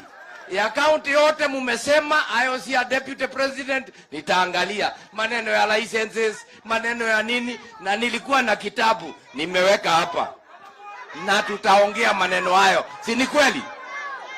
Sasa jambo la pili ambalo nataka kusema, Your Excellency, I am very very pleased that you are here today. Nyeri imekuwa ni kama nyumbani kwako kwa mara ya pili. Tulikuwa tunahesabu the other day, tukaona kwamba tangu uwe deputy president umekuja Nyeri zaidi ya mara 50, na tunataka kuendelea kukukaribisha. Kitu cha ukweli ni hiki, muniambie ukweli, mtu ambaye amekuja mara 50 na mtu ambaye amekuja mara moja, ai dogoneke onatare kweyugithia dogoneke, mnamkaribisha tena na tena aje. Bas, sasa mimi nimesema maneno hayo mengine tunataka tufanye kitu kimoja. We want to make a special invitation to you, Your Excellency. At the end of this month, uje Nyeri kuwe na earthquake ingine. Ama namna gani? Mnaonaje? Si akuje achukue hapa kuwe na earthquake. Ama mnaonaje? So we want to extend that invitation to you. Karibu mwisho wa mwezi huu uje mgurumo uwe hapa. Si namna hiyo? Na hiyo maneno iwe namna gani? Si namna hiyo? Sasa kitu kingine, we want to thank our son, Mheshimiwa Rigathi Gachagua. Umesikia vile amekuwa na kazi mingi, na zaidi ya yote sisi kama watu wa Nyeri na Mathira tumekupatia yeye akusaidie kazi huko mkizunguka. Ama namna gani? Neguo nimukumenyerera Rigathi agietha agithie kunyitera munene na kuria. Si museme watu wa Mathira wasikie ati nyinyi mtamshikilia. So we want to wish you well. Na mukami sasa, si maneno tuangalie tu namna hiyo, nigetha tuthie tureketie hayo mangine. Tumesikia rafiki yangu wa Matinga, umesikia na unaona na unaangalia, na hii maneno ni namna hiyo. Hapa namna gani? Na kama chama cha UDA unajua, wacha niwaambie vile nimesikia maneno mkieleza deputy president msije mkamchanganya hapa. Ati hapa mnaweka MCA sijui ya wapi, sijui nini ya wapi ni. Kwa sababu hiyo mipango yote, si mnajua ward specific ilianza Nyeri. Ward specific ni nini? Hapana bottom up. Si ni bottom up. Maneno ya watu kuja kugawa pesa huko kwa mashinani. Si tulianza hapa. Kwa hivyo hata sisi tunapo vile nimesikia ndio hiyo program ziende vizuri. Tunataka tukae tukiwa kitu kimoja, si ndio? Kwa hivyo nyinyi watu wa Nyeri tuetakwa kugana gwekatia. Na idhuele kaitwaliema watoto wa Maumau, sisi hatuwezi kuchanganya mtu. Tukiweka ahadi tutatimiza hiyo ahadi. Kanatikuo. Hata kama ni nini tutafikisha wapi? Pale. Kanatikuo. Hatuwezi kuwa tunachanganywa, na ni vizuri tuseme tu we are welcoming His Excellency the President aje na yeye. Lakini kwa vile Ruto amemchagua mara 3. Yeah? In fact ni mara 4. Kwa sababu hata wakati ya KANU huyu aliweka kura yake pale. Atafutia huyo mwingine, lakini kura yake aletee hii mwanaume kule hadhire. Kinetikuo. Hata huyo mwingine ni sawa, lakini alipe deni. Huyu mwanaume amemchagua mara ngapi? Na yeye aweke kura mara ngapi? Alafu hiyo ingine afanyie hiyo ingine. Ama namna gani? Tuko pamoja watu wa Nyeri. Turehamwe. Tunaambia rais wetu tunayempenda hivyo. Kuriadhira na kuweka hatia. Hakuna njia ingine, deni dawa yake ni kuli. Namna hatuna mengine, na tunamheshimu na tunampenda, si ndio? Agenda ile ingine tuko nayo, na ni vizuri tuseme. Hapa Nyeri kuna barabara ambazo pengine kwa miezi 8 hazitaisha. Hizo za barabara, hizo za nini, ni vizuri tuseme ukweli mudhenyake. Sasa yule walianza naye ndiye atakuja kumaliza, ama ni huyu alikuwa anapinga hiyo kazi? Si alikuwa anapinga wakati ule kwa sababu alikuwa opposition. Si ni namna hiyo? Sasa anajua hata barabara za Maumau ziko wapi. Si tuache yule ambaye yako hajatumalizie kazi, ama namna gani watu wetu? Si ni namna hiyo? Basi naibu wa rais, umesikia? Tumeongea hapa tukiwa watu wa Nyeri, tumekuahidi na tumekuambia. Na tunakushukuru kwa sababu ya vile unaendelea na sisi. Na zaidi ya yale maneno ambao umeyashika, yale ambao umeambiwa na hao wananchi, wanafurahia hayo maneno wamekuambia, na nina uhakika kwa sababu abaimokire sawa. Hayo maneno ambao wamesema ninajua umeyashika, na yataform the basis of the Nyeri memorandum. Sisi hatuna mengine, tunashukuru. Na pia niseme asante DG.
Asante sana. Tafadhali tuketi chini wale wako na viti. Waheshimiwa viongozi wote, ndugu wananchi wa hapa Nyeri, ya mjambo. Ando aito moriega. Moriega rege. Bwana Yesu asifiwe. Simunisalimie hivyo hewani watu wa Nyeri, asanteni sana. Kwanza mimi nataka nichukue nafasi hii niwashukuru sana kwa kutukaribisha katika kaunti hii ya Nyeri. Nataka nishukuru viongozi wote wakiongozwa na gavana wetu Mheshimiwa Gachagua, Mheshimiwa Mama Rahab Mukami, Mr. Speaker Sir, huyu Mungu na waheshimiwa wale wengine wote pamoja na MCA na wananchi wa hapa kwa kupanga ili leo tuwe na ghafla hii. Pengine watu wengi wanashangaa tumekuja kufanya nini Nyeri siku ya leo. Tumefika hapa leo ni siku ya muhimu sana. Na iko sababu ya sisi kufika Nyeri siku ya leo kwa jinsi hii. Leo ndio tunaanza safari ya kutengeneza chata ya makubaliano kati ya wananchi wa Kenya na wale watakaoendesha serikali ijayo. Leo tunaanza hiyo safari. Kwa mapenzi ya Mungu, tunataka tukubaliane. Na tunasema hivi kwa sababu mnakumbuka pale mbeleni, karibu miaka 2 iliyopita, tulikubaliana na tuliwaambia tutabadilisha mjadala katika taifa letu la Kenya. That we are going to change the national conversation in the Republic of Kenya. That the conversation will not now be about leaders and positions and sharing power. That the conversation is going to be about the people, their empowerment, their issues, and the economy. That is what we said about 2 years ago. Many did not take us seriously because hawakuelewa ni nini tunasema. Tulisema tutatengeneza upya foundation ya siasa ya Kenya. Ya kwamba siasa ya taifa letu la Kenya haitakuwa tena mambo ya viongozi na ile vyeo watapata na ile mamlaka watapata, lakini tunataka mjadala wa siasa ya Kenya iwe juu ya wananchi na uchumi wao na mambo yao ama interest zao, ili tuwe na a balanced engagement. Wewe mwananchi wa Kenya, wakati unaenda kupiga kura, usipige kura bila ya kufikiria, usipige kura kiholela, usipige kura ukifuata mtu mwingine. Upige kura ukijua nini katika hiyo kura yako. What are you getting out of your vote? Yule ambaye unampigia kura akipata kiti, wewe unapata nini? Hiyo ndio swali. Tunaelewana? Ndio tunasema hii siasa, hatutaki kufanya hii siasa vile tulikuwa kufanya mbeleni. Ati sasa namna hiyo, alafu unapiga kura, alafu ujui sasa nimepiga hii kura ndio nipate nini. Ndio tunasema tunabadilisha siasa ya taifa letu la Kenya, ili siasa iwe ya muhimu kwa yule ambaye anatafuta kura na ya muhimu kwa yule ambaye anapiga kura. Haiwezi kuendelea ya kwamba tunapiga kura, viongozi wanapata, wananchi wanabaki hawajui wamepata kitu gani. Alafu inakuwa guesswork. Tunaelewana? Wengine mnasikia wanazunguka kitendawili, tialala, ria, sijui nini. Alafu wanapigiwa kura, mwisho haijulikani hii ria ilikuwa nini, hii tialala ilikuwa nini, lakini kura imepigwa. Tunaelewana jameni? So hii ndio safari. Na leo vile muleelezwa na Daktari Ndii, leo we are launching formally the public engagement using the bottom-up approach of the charter that will be signed between our party and the people of Kenya as they go to vote. So that we have minimums of what we must deliver when we are a government. And the reason why we are working county by county is because we have county-specific priorities. And we want county-specific priorities to be captured in the county charters that will finally form the national charter that will be signed between the candidate of our party at every level and the electorate in the Republic of Kenya, so that every citizen who goes to vote knows I am voting for 1, 2, 3, 4, 5. These are the deliverables I am expecting from the leader I am choosing. Sijui kama tunaelewana. Tuko pamoja kufikia hapo? Ndio tumekuja kuanza hapa. Na tumekuja kuanza hapa Nyeri kwa sababu hii agenda mumesikia. Pengine kwanza kabla ndio nimalize na hii karatasi, niko na viongozi, niko na wale experts ambao wananisaidia na kutusaidia kama chama katika hii mpango ya economic developing the economic charter. Niko na watu wa 6 hapa kutoka hiyo committee. Tafadhali wasimame from my office. Tuko na Professor Ndi hapo. Tuko na huyu anaitwa Augustine, Bwana Mukiri. Tuko na Miano. Tuko na mama pale anaitwa Mukiri. Tuko na Governor Nanok. Hawa ndio wananisaidia katika hiyo kazi, na sisi wengine tumekuja kama part of that team. So nimesema ya kwamba tumefika hapa vile vile kwa sababu hapa Nyeri ndio rais wa 3 wa Jamhuri ya Kenya ambaye alitusaidia kupeleka Kenya mahali ambapo economic revival ilipatikana, Mheshimiwa Mwai Kibaki. Na tumesema kwa heshima yake na tukifuata katika footsteps yake, tuanze hii safari ya kuanza mjadala na Wakenya na conversation na wale ambao watapiga kura mwaka huu, tuanze hapa katika county ya Nyeri. That is why we are starting it here.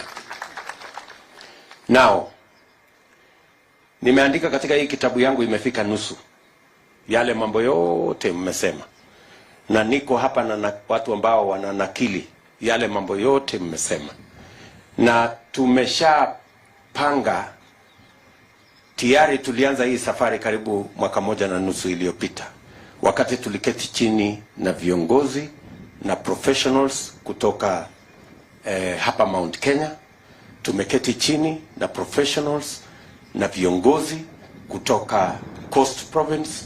Tumefanya hivyo katika Western Province, Western counties. Tumefanya hivyo Nyanza counties. Tumefanya hivyo katika Ukambani counties, na sasa tutakamilisha ya Rift Valley counties, because we are determined to change the conversation in our republic, the engagement, the political engagement in our republic, that it is no longer going to be about what leaders get. It is going to be about what every citizen gets when they go to an election. Tunaanza sasa leo hapa, itaenda katika kila county ya Kenya. In the next 60 days, we will have these public engagements in every county in Kenya. And hawa viongozi watarudi hapa hivi karibuni, so that they will have structured, watakuwa wameweka katika structure ya makubaliano ile sasa ambayo itakuwa charter, ambayo mimi niko tayari na kila mmoja wetu ambaye atasimama katika chama cha UDA to sign charter na wananchi, ili nyinyi mtu saidie ku keep track record. Nikikuja hapa Nyeri, mnatoa charter, mnaniambia my friend, tulikubaliana 1 2 3, 1 2 umefanya, hii nyingine 3 4 5 bado, si ndio? Ndio ikue sawa sawa. Na mimi najua tumekuwa na mjadala inayosema ambaye rais wetu alituambia yake 10 na ya Ruto 10. Si ndio? Lakini mimi sitaki 10 saa hii. Nataka tuandikiane kwanza hii mkataba ya miaka 5. Nikifaulu kwa hii miaka 5 muniongezee. Lakini nikianguka kwa hii miaka 5 mtafute mtu mwingine. Si ni mzuri? Kwa sababu kama mtu atafanya kazi ile alipatiwa anaongezewa miaka ya kufanya kitu gani? Sijui kama naelewana. Mimi nataka tufanye hivyo kwa sababu mimi niko tayari kwa hii mtihani. Kwa sababu mimi najua sitaanguka, lakini unaweza kujuaje? Pengine nikizembea kazini huko mkuje mtafute mtu mwingine wa kuendesha maneno. Sijui kama tunaelewana. Because lazima tukubaliane, kila kiongozi ambaye anapatiwa nafasi ya uongozi lazima atimize yale mambo wamekubaliana na wananchi. Tumekubaliana. So mimi nataka kwa mapenzi ya Mungu tukubaliane, kwa sababu mimi najiamini ya kwamba mimi ni mtu wa bidii. Na mimi naamini ya kwamba yale mambo tutakubaliana Mungu atatusaidia na tutayatimiza. Sawa sawa? So mimi nataka mkataba kati yangu na nyinyi na Wakenya ya 5 years. Hii 5 years nikishindwa mtafute mtu mwingine.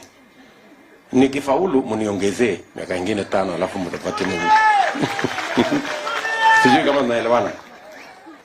Nimesikia wacha tu nitoe in summary yale mambo nimesikia hapa. Yale mambo nimesikia hapa kwa mambo ya especially mambo yetu ya kilimo, wale wa chai, wale wa avocado, wale wa kahawa, wale wa maziwa, wamesema number 1 tunataka kuongeza productivity. Tunataka yule ambaye anapata maziwa kilo 5, tukifanya mambo tuwe na chakula kwa bei nafuu, huyo wa kilo 5 kwa ng'ombe moja anaweza kufikisha kilo 15 ama hata 20. Si ndio? Kama ni kahawa, kama unapata ule mzee alisema hapa tunaweza kupata kwa macadamia kwa mfano alisema 80 kilos, lakini tukipata mbolea kwa bei nafuu na tuongeze mbolea tunaweza kupata instead of 70 kilos tunaweza kupata 150, maybe even 200 kilos per tree. Si ndio amesema ule mjamaa hapa? So productivity ndio kitu ya maana. Ni vipi tunaweza kufanya ili mkulima ile mapato anapata saa hizi kwa shamba yake, kwa yule ng'ombe, hata kama the same cow, hata kama ni the same bush, how do we increase the productivity? By making sure, 1, tuwe na subsidy ya inputs. Tusaidie wakulima wapate inputs kwa bei nafuu. Na nyinyi mnajua ya kwamba nilikuwa waziri wa kilimo, hiyo kazi mimi naelewa. Tukipunguza gharama ya mbolea, tukipunguza gharama ya mbegu, tukihakikisha kwamba mko na fingerlings ambayo ni ya kisasa, tukihakikisha kwamba ng'ombe zenu ni zile ziko na grade ya kutosha, tunaweza kuweka pesa mfuko kwa wananchi wakulima wengi. So hiyo jambo la kuhakikisha kwamba inputs ya ile kilimo tunaihakikisha kwamba iko kwa bei nafuu, hiyo ndio hatua yetu ya kwanza. Leo hata wakulima kule mahali pote watanunua mbolea mwaka huu kwa shilingi 6,000. Na tulikuwa kwa 2,500. Na inawezekana hata tupunguze chini ya 2,500. Ndio kila mkulima aweze kuzalisha chakula ya kutosha. Hapo mumesema kwa sectors zote za kilimo mnataka hawa wakulima wapangwe katika vikundi, cooperative ama farmer groups, ili waweze kufikiwa kwa njia ya rahisi katika mipango ya financing, katika mambo ya marketing, katika mambo ya kusaidika na mikopo, ili kila mkulima aweze kufikiwa na mkopo kwa bei kwa riba ya chini. Saa hizi wakulima wengi wanakopa kutoka mabank, interest ni 22%. Si watu wengi wamesema hapa. Hiyo mambo ya mkopo kwa wakulima, kwa sababu tuko na financial institutions ambazo ni za farmers kama AFC, kama zile zingine zote, there is absolutely no reason. Tulikuwa na mpango ya kuweka pesa ya serikali kwa AFC. AFC saizi wako na karibu bilioni 5 hivi, na ndio wanazumbuka wakipatiana pesa kidogo inaisha. Wakulima katika viwango zote, hakuna sababu hatuwezi kuweka pesa ya kutosha na interest iwe between 3 and 5%. There is no reason. Wewe mkulima, kama unakopa na interest kutoka AFC na interest ya between 3 and 5%, hiyo mambo ya charges nyingi ya 20% ina reduce ile profit ya mkulima. So I want to give you my word that farmers will have access to credit that is affordable. Na farmers wa all, kwa sababu wale wa avocado wanasema financing, wale wa kahawa wanasema financing, wale wote wanasema financing.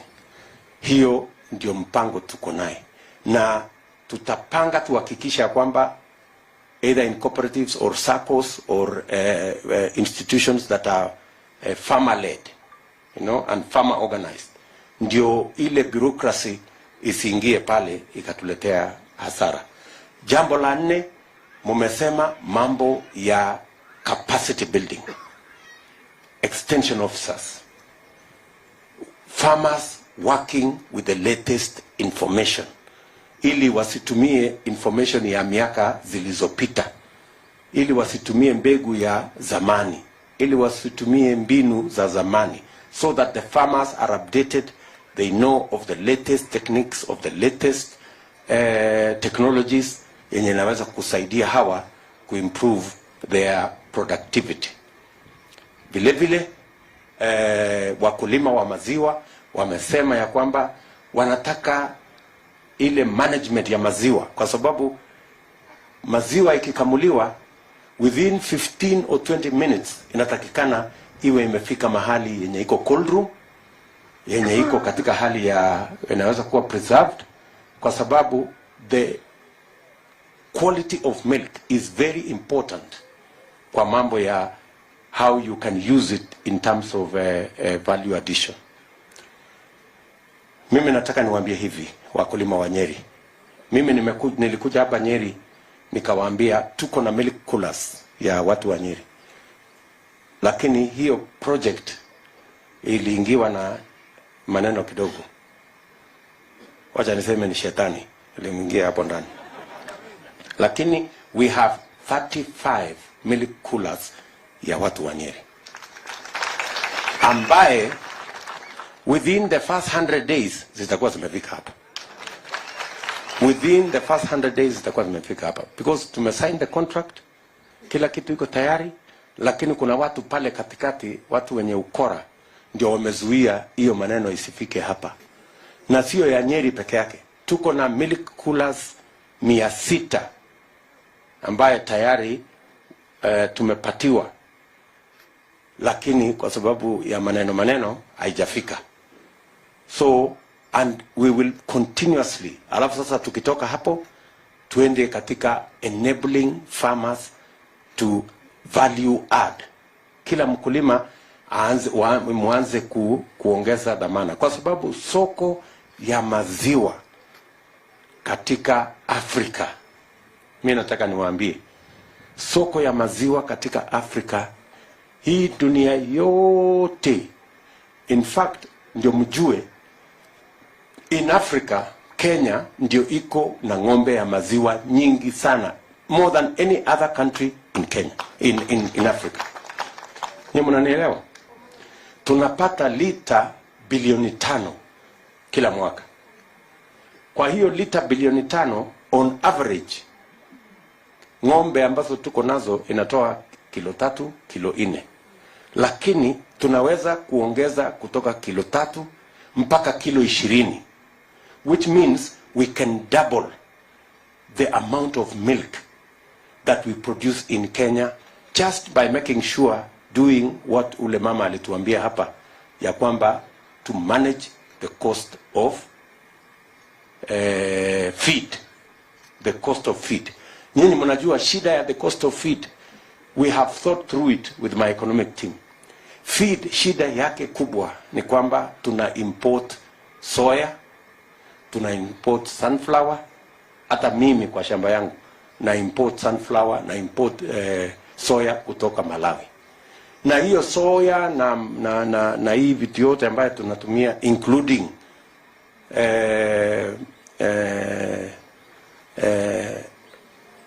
all the other feeds that are used, hata ile ya kuku tuna import, we can grow in Kenya, and we can actually save a lot of money by growing it in Kenya. And we have already identified the areas where we are going to increase the production of sunflower, the production of oil crops, actually in general. Hii oil crops yote tuna import edible oil ya bilioni 80 kila mwaka, 80 billion, ambaye ni pesa tunaweza kusave tukiwacha tukiwasaidia wakulima wetu katika sehemu zingine waweze kuzalisha oil crops pamoja na cotton seed pamoja na nini. Hiyo mpango yote tuko nayo ili tuweze kumanage the cost of feed.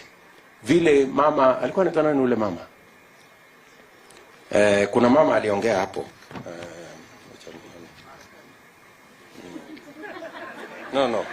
Lea Wakonyo. Huyo Lea ako wapi? Ako hapa? Huyo mama huyo ndio, that one. Vile alisema hiyo mambo ya cost of feed. Na pia akasema mambo ya value addition katika hiyo sector. So we can actually, nataka mnisikize kwa makini.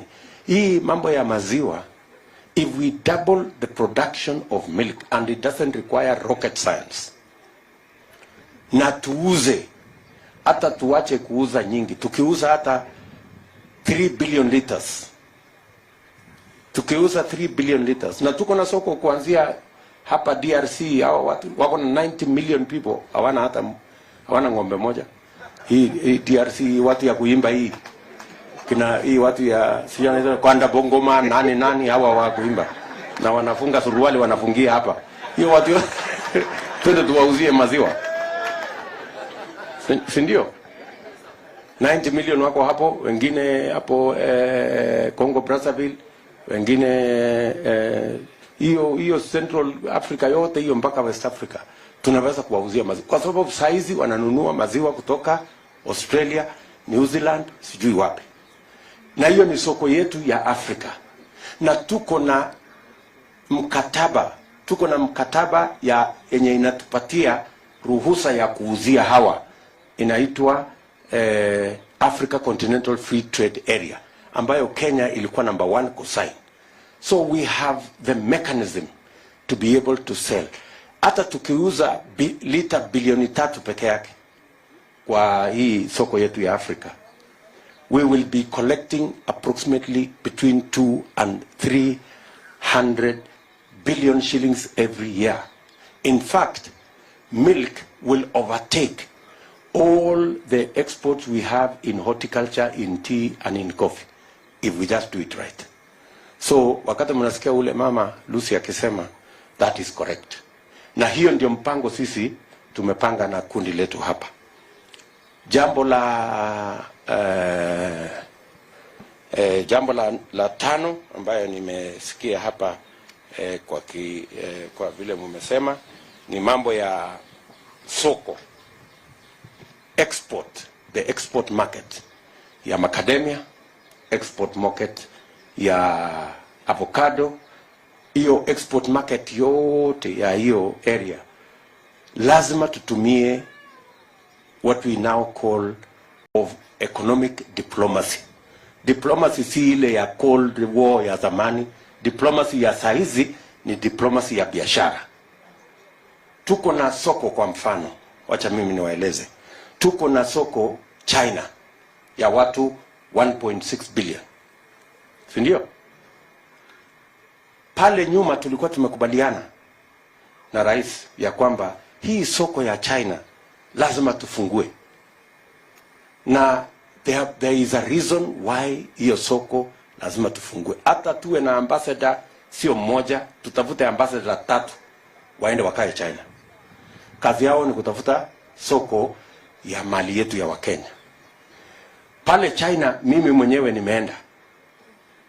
Avocado moja, ile huyu jamaa ndugu yangu alikuwa ananiambia, ule rafiki yangu anaitwa nani, 20 shillings. Ule mtu William Bwana Kivinji, avocado moja ile Bwana Kivinji hapa anauza 20 shillings. China hiyo avocado moja ni shilingi 150. Yes.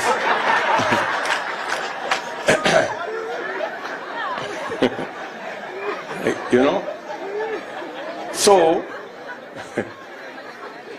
ukienda Europe,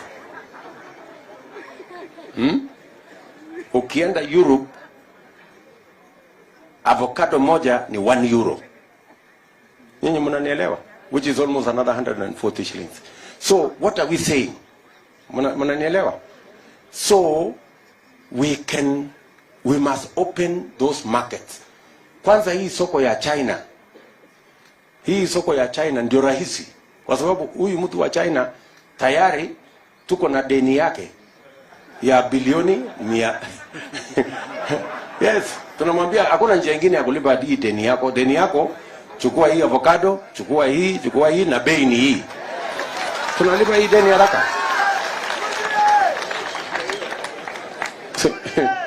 Sini namna hiyo. Kwani makosa iko wapi? Kama mtu anatuuzia chuma yake, sisi tunauzia ile tuko naye.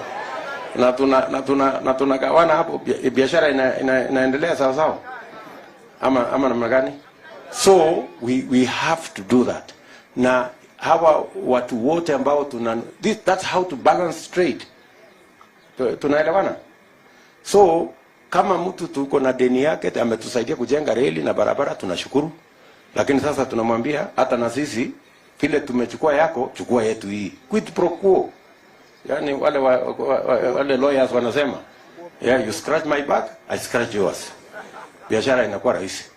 Ama namna gani? Yes. So tupange mambo namna hiyo. Vile vile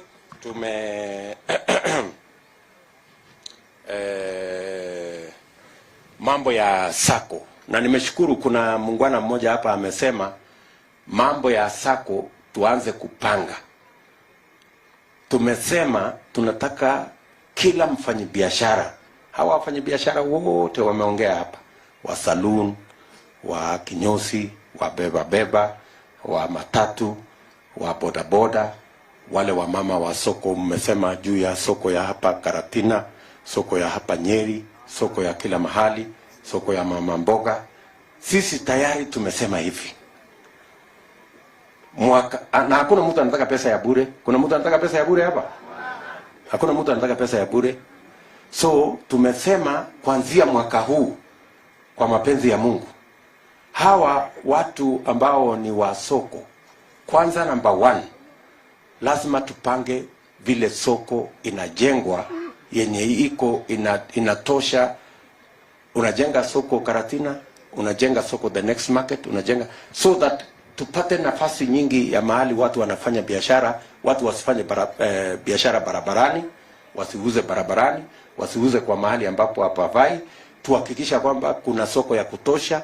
Mmesikia ati soko moja ikijengwa watu wanakuja kupigania hiyo soko. Na sio ati ni soko ya free, si ni soko inalipwa. Kama watu wanapigania mahali ya kulipwa, si inamaanisha ya kwamba kuna biashara ambayo inatosha. So tujenge soko ya kutosha number 1. Number 2, tupitishe sheria ambayo inalinda biashara ya kila mtu. Huyu mtu ambaye anauza barabarani ni mfanyabiashara. Na mumesikia wakisema hapa mtutafutie leseni ya kuuza barabarani. Ili tukichukua hiyo leseni tunaenda naye kukopa naye pesa. So badala ya kupatia yeye leseni ya kuuza barabarani huko kwa hewa, jengea yeye soko mahali ingine mahali anaweza kufanya hiyo biashara. Na hiyo ndio kazi lazima tufanye. Tunaelewana? Tumesema kwa mfano Nairobi tunataka kujenga soko zingine 20 mpya. Yenye inatosha watu wa Nairobi. Ukiona Nairobi watu wanakimbizana barabarani, hawkers wanakimbizwa pande hii, hawkers wanakimbizwa pande ile. Kama tuko na pesa ya kuajiri askari ya kufukuzana na watu, si tumie hiyo soko kujenga soko ndio tuwapatie ama hii tuko na askari Nairobi karibu sijui watu 8,000 askari tu ya kufukuza watu, na hao watu wako na makosa wanamfanya, ni biashara wanafanya, na hiyo biashara hujampatia pesa ya kufanya, ametafuta pesa yake na anafanya hiyo biashara alishe watoto wake. Acha kuambia msaidie kulisha watoto. Wewe jengea yeye soko mahali atafanya hiyo biashara yake, atawachana na wewe. Na hakuna haja ya hii watu wengi ya kuhangaika na kufukuza watu. So mambo ya soko. Alafu tumekubaliana ya kwamba tunaweka pesa katika micro, small and medium enterprise. Hii micro ni hawa watu wa beba. Hii mama mboga, nani. Hawa micro wote hawana mahali ya kukopa pesa. Si ndio? Hawa watu wengi wanakopa pesa kwa Shylock. Shylock ni ile mtu asubuhi unaenda anakupatia 1,000 ama 2,000. Jioni anakuambia hii 2,000 rudisha na 200. Si ndio? Hii biashara ambayo unafanya mpaka unapata 10% per day. Si ni biashara kubwa sana. So hiyo biashara sasa tunataka tuibadilishe. Tulete pesa kwa sako ya soko. Pesa ya serikali. Kama ni Nyeri market, kama inahitajika 20-30 million, tuweke 30 million pesa ya serikali, mulipe interest ya 3% per year. Mnanielewa? Nataka msikize vizuri. Nimesema hivi. Kama ni sako yenu ya soko ya hapa Nyeri town, hiyo soko yenu kama mnahitaji 50 million ama 100 million, tuwapatie 100 million kwa soko yenu hapo, mulipe interest ya 3% per year. Alafu sasa nyinyi kama sako mupatie wale wafanyabiashara wa hiyo sako, badala ya 10% per day mupatie 5% per year. Nyinyi mnanielewa? Hamjasikia vizuri? So that unajua, sikizeni, kama huyu Shylock anakulipiza 10% per day, hiyo ni 3,600% per year. Hiyo biashara itafanyika kweli na 3,000%? Sasa tutoe from 3,000% per year mpaka 5% per year. Sasa ndio mtafanya biashara. Na nimekubaliana na wale wanasema hapa, hiyo inapatianwa kwa sako kwa soko. Haipatianwi kwa sababu mtu wako na title deed ama logbook. Si inapatianwa kwa kujuana, wewe tunakujua mama fulani, pesa umechukua 20,000 urudishe. Inafanywa ile inaitwa guarantee ya group guarantee. Because it's an economic tool. Nyinyi mnanielewa? Si inaendelea hata mpaka saa hii. Ni vile tu hizo groups haina pesa ya kutosha. So tutaweka pesa ya serikali ndio tuweze kuinua kila mtu. Hii bottom up inaanza hapo. Sijui kama tumeelewana. Hawa watu wa bodaboda, sako yenu, nimesikia mtu wa bodaboda akisema hapa ati ile mtu ya kutrace ile mtu ya kutrace motorbike, ile tracking ya motorbike itolewe kwa huyu ipelekwe mahali ingine. Hapana, wacha tu ikae hapo. Lakini sasa ile tutafanya, unatoroka hii mtu kwa sababu anakikukopesha pesa, anakupatia pikipiki ya 100,000, alafu unalipa 280,000 kwa hiyo pikipiki ambaye ilikuwa ya 100,000. So hiyo ndio shida. Wewe tutakupatia pesa 100,000 hiyo ya kununua pikipiki. Lakini badala ya kulipa 280,000 tunakucharge 5%, unalipa 105 instead of ile. Sasa hakuna haja ya wewe kutoroka sasa. Hata tracking, akiwa na tracking hakuna mahali atakupa. hauna shida na tracking kwa sababu utakuwa na uwezo ya kulipa hiyo pikipiki. Ama namna gani? Saa hii kulipa hiyo pikipiki ni shida kwa sababu ile pikipiki ya 100,000 you are forced to pay almost 250,000. Si ndio boss ule jamaa aliongea hapo vizuri. So tutapanga namna hiyo. Na hiyo ingine na hiyo ingine na hiyo ingine financing. So we will sort out this financing problem katika biashara zote. Hakuna vile biashara inaweza kufanyika na interest ya 20%. It doesn't matter what business you're doing. Tunaelewana? So we must make it possible for people to borrow money at rates that are reasonable, and that is our commitment.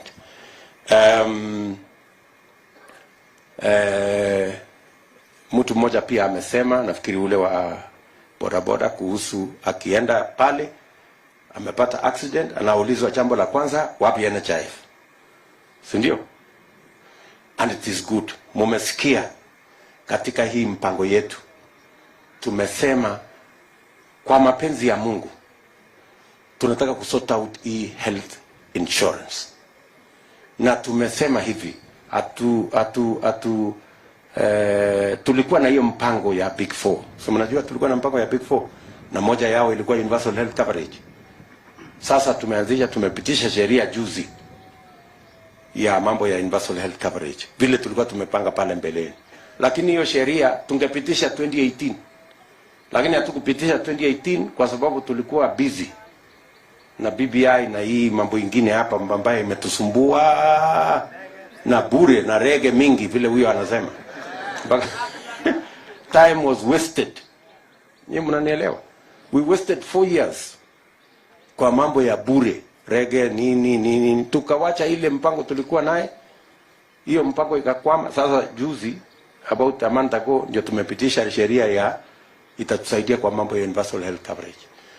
Mimi nawaambia watu wa Nyeri, kabla ya mwisho wa mwaka huu, kwa mapenzi ya Mungu, kwa sababu kutoka August kufika December ni 4 months. Hiyo 4 months inatosha. Kila mmoja wetu by the end of this year atakuwa na bima ya afya ya NHIF.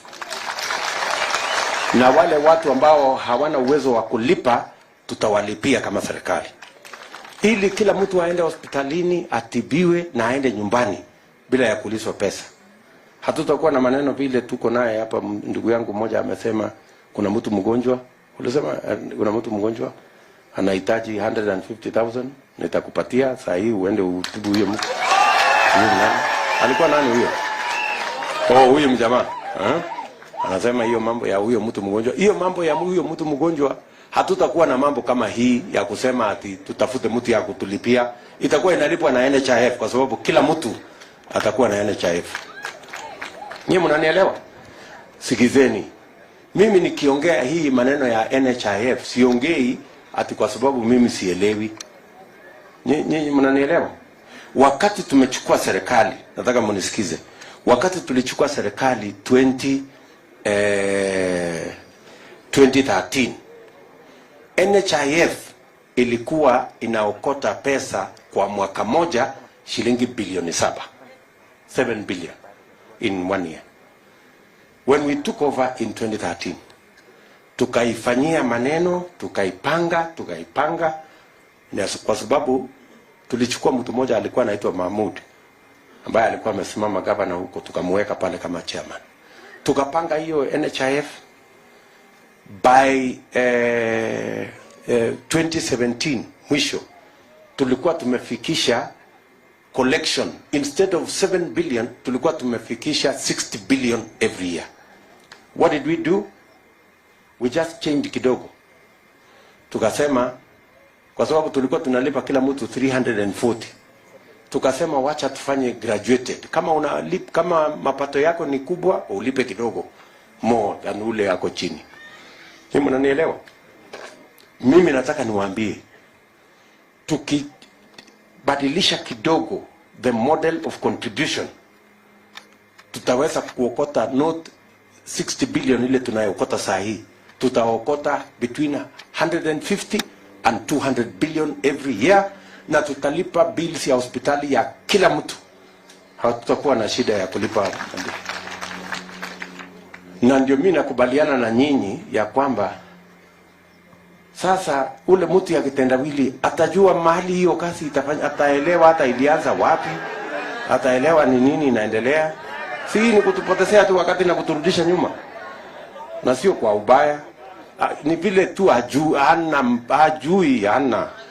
hata inaanzia wapi, hajui inaenda wapi.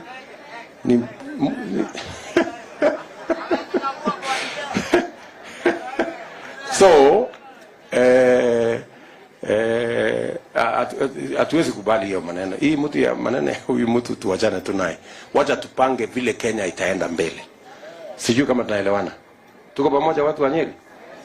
So sitaki kusema sana kwa sababu mambo yale ambayo mumeandika hapa ni mengi, but I want to give you my word that we will sort out the economy of our country. And let me tell you, we have no option. Mimi nataka niwaambie, tusicheze karata. We have no option. Mahali tulipo sasa, kwa sababu saa hizi ile deni tuko nayo katika Kenya, we must sort out the economy so that we can pay our debts. If we don't sort out our economy and pay our debts, this country is in danger of going to liquidation.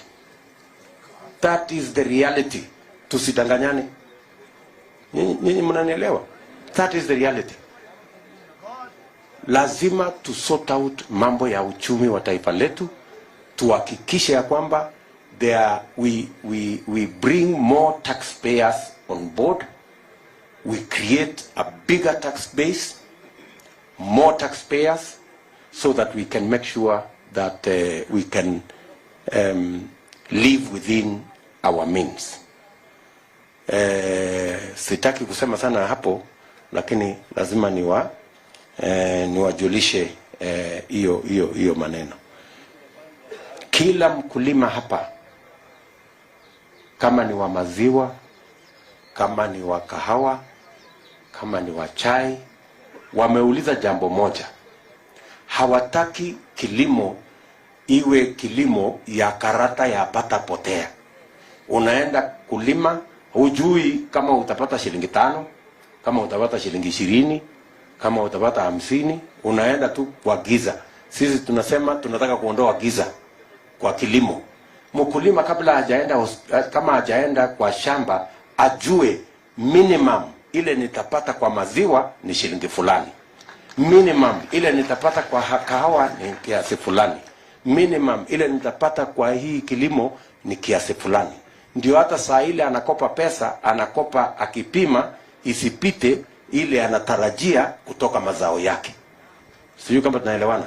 So the concept of minimum guaranteed return for our farmers is a concept that is present, and government, serikali yetu, must provide a mechanism ile mkulima atajua atainvest na ataenda hasara, na hiyo bei iwe guaranteed. And we must build the infrastructure, including cooperatives, including marketers, that will guarantee that the farmers chakula yake isipotee ama mazao yake isipotee, na bei isiwe ile iko na mabroka na makatel wanakuja hapo katikati wanaibia mkulima, wanaenda wanatengeneza pesa. We must build sufficient farmer infrastructure to make sure that we protect farmers from fluctuation ya prices. So tushakubaliana ya kwamba the concept of guaranteed minimum return on farmers, so that farmers are sure wakati wanaenda kilimo wanaelewa ya kwamba hawataingia katika hasara hata wakikopa pesa, na hiyo pesa wanakopa pia tuhakikisha kwamba hawakopi pesa yenye interest yenye inawaumiza. Sijui kama tumekubaliana. Watu wa Nyeri tumekubaliana. So mimi nataka nishukuru sana kwa kunisikiza. Najua bado kuna mambo mengi sijajibu hapa, lakini I want to give you my assurance. I have recorded them. My team here, hakuna kazi nyingine walikuja kufanya hii recording, so that we make sure that we capture the priorities of the people of Nyeri County, and we will reduce them into a document which is going to form a charter that will be signed between us and the people of Nyeri as minimums that we must deliver as a government. Tumekubaliana? So maneno ni hiyo. Najua masaa imesonga, lakini nilikuwa nataka niketi chini hapa mwenyewe nisikie ile mnasema, kwa sababu hii ndio njia mpya ya siasa ambayo tunataka tukienda mbele. Nataka pia niwaambie ya kwamba kwa mapenzi ya Mungu, mkitupatia hii serikali, kila mwaka tutarudi hapa Nyeri na tufanye mkutano kama hii. Every year tukuje tuketi, stakeholders wakuja waseme hii iko sawa, hii bado, mpaka tukubaliane ya kwamba mambo yale yanahusu mwananchi wa kawaida tusiongee tu hewani, na isiwe siasa, iwe ni mambo ambayo tutatumia kubadilisha nchi yetu. Najua mmesema kuhusu mambo yetu ya dams. Mambo ya dams tulikuwa nayo katika manifesto ya Jubilee. Ukifungua manifesto ya Jubilee, tuliweka hapo orodha ya dams 57 ambayo ilikuwa inafaa tutekeleze kwa kujenga. Lakini kuna maneno ilitokea hapo ya siasa, sio maneno mengine ya siasa tu, siasa kidogo hapo ndio imekwamisha hiyo mambo yote. Lakini Mungu ametujalia, kwa sababu unajua kuna maneno mimi siwezi sema kwa sababu ya mambo ya dunia hii, so tuache tu hiyo hapo. Ni mzuri, Mungu ametupatia uhai na Mungu ametupatia nafasi, na tunajua ya kwamba tutatengeneza hii serikali ya mwaka huu kwa mapenzi ya Mungu, ndio tuweze kutekeleza yale ya muhimu kwa wananchi wa taifa letu la Kenya. Wale ambao wanaongozwa na bwana Kitendawili, nilikuwa nawauliza jana, sasa nyinyi mumeshindwa kuendesha upinzani. Upinzani is the easiest thing to run is the opposition. Una criticize, unapiga kelele, nini unaenda nyumbani. Sasa kama nyinyi mmeshindwa kuendesha upinzani, mtajua kweli kuendesha serikali? Mtajua vile ya kupanga mpaka ikue anything. Na sasa nyinyi hamuna track record ya kupanga anything. Hakuna kitu mmepanga ikafanyika. Sasa nyinyi mnatuambia saa hii miaka ndio hiyo karibu inafika huko ikielekea 80, saa hii ndio mtajua kupanga? Hapa nyuma yote hakuna kitu mmepanga mpaka imetimia. So msijali na hawa, mimi nawauliza kwa unyenyekevu, tuko na nafasi ya kutengeneza serikali ambayo tutajenga pamoja na Wakenya wote, kutoka chini twende juu, all of us tukiwa pamoja. So mimi nawashukuru sana kwa kunisikiza, na pia nimechukua muda pia kuwasikiza, and that is the listening we are going to do in every county. Na kabla tukisha kuwa na candidate wa rais, na candidate wa governor, na candidate wa MCA, na candidate wa mbunge wa hii chama yetu ya UDA, sasa tutaketi chini, mkataba itakuwa tayari. Sisi wote kama watu ambao tunaomba kura zenu, tutaweka sahihi hiyo mkataba na nyinyi, ndio so that you can hold us to account and you can make us deliver on what we have agreed between you as the electorate and as the people of this county, and those of us who are seeking positions of responsibility in government and be able to be to deliver. So asanteni sana, wacha niseme kuzidi hapo, na watakia baraka ya Mungu, na washukuru kwa kunikaribisha hapa Nyeri kwa mara nyingine tena, na mnajua mimi ni mtu wa kurudi na kurudi, si ndio? Mimi ni mtu wa hapa, kila wakati mimi nakuja hapa kwa sababu mimi najua ndogo ni makinya, si ndio? Mimi naelewa hapo kabisa.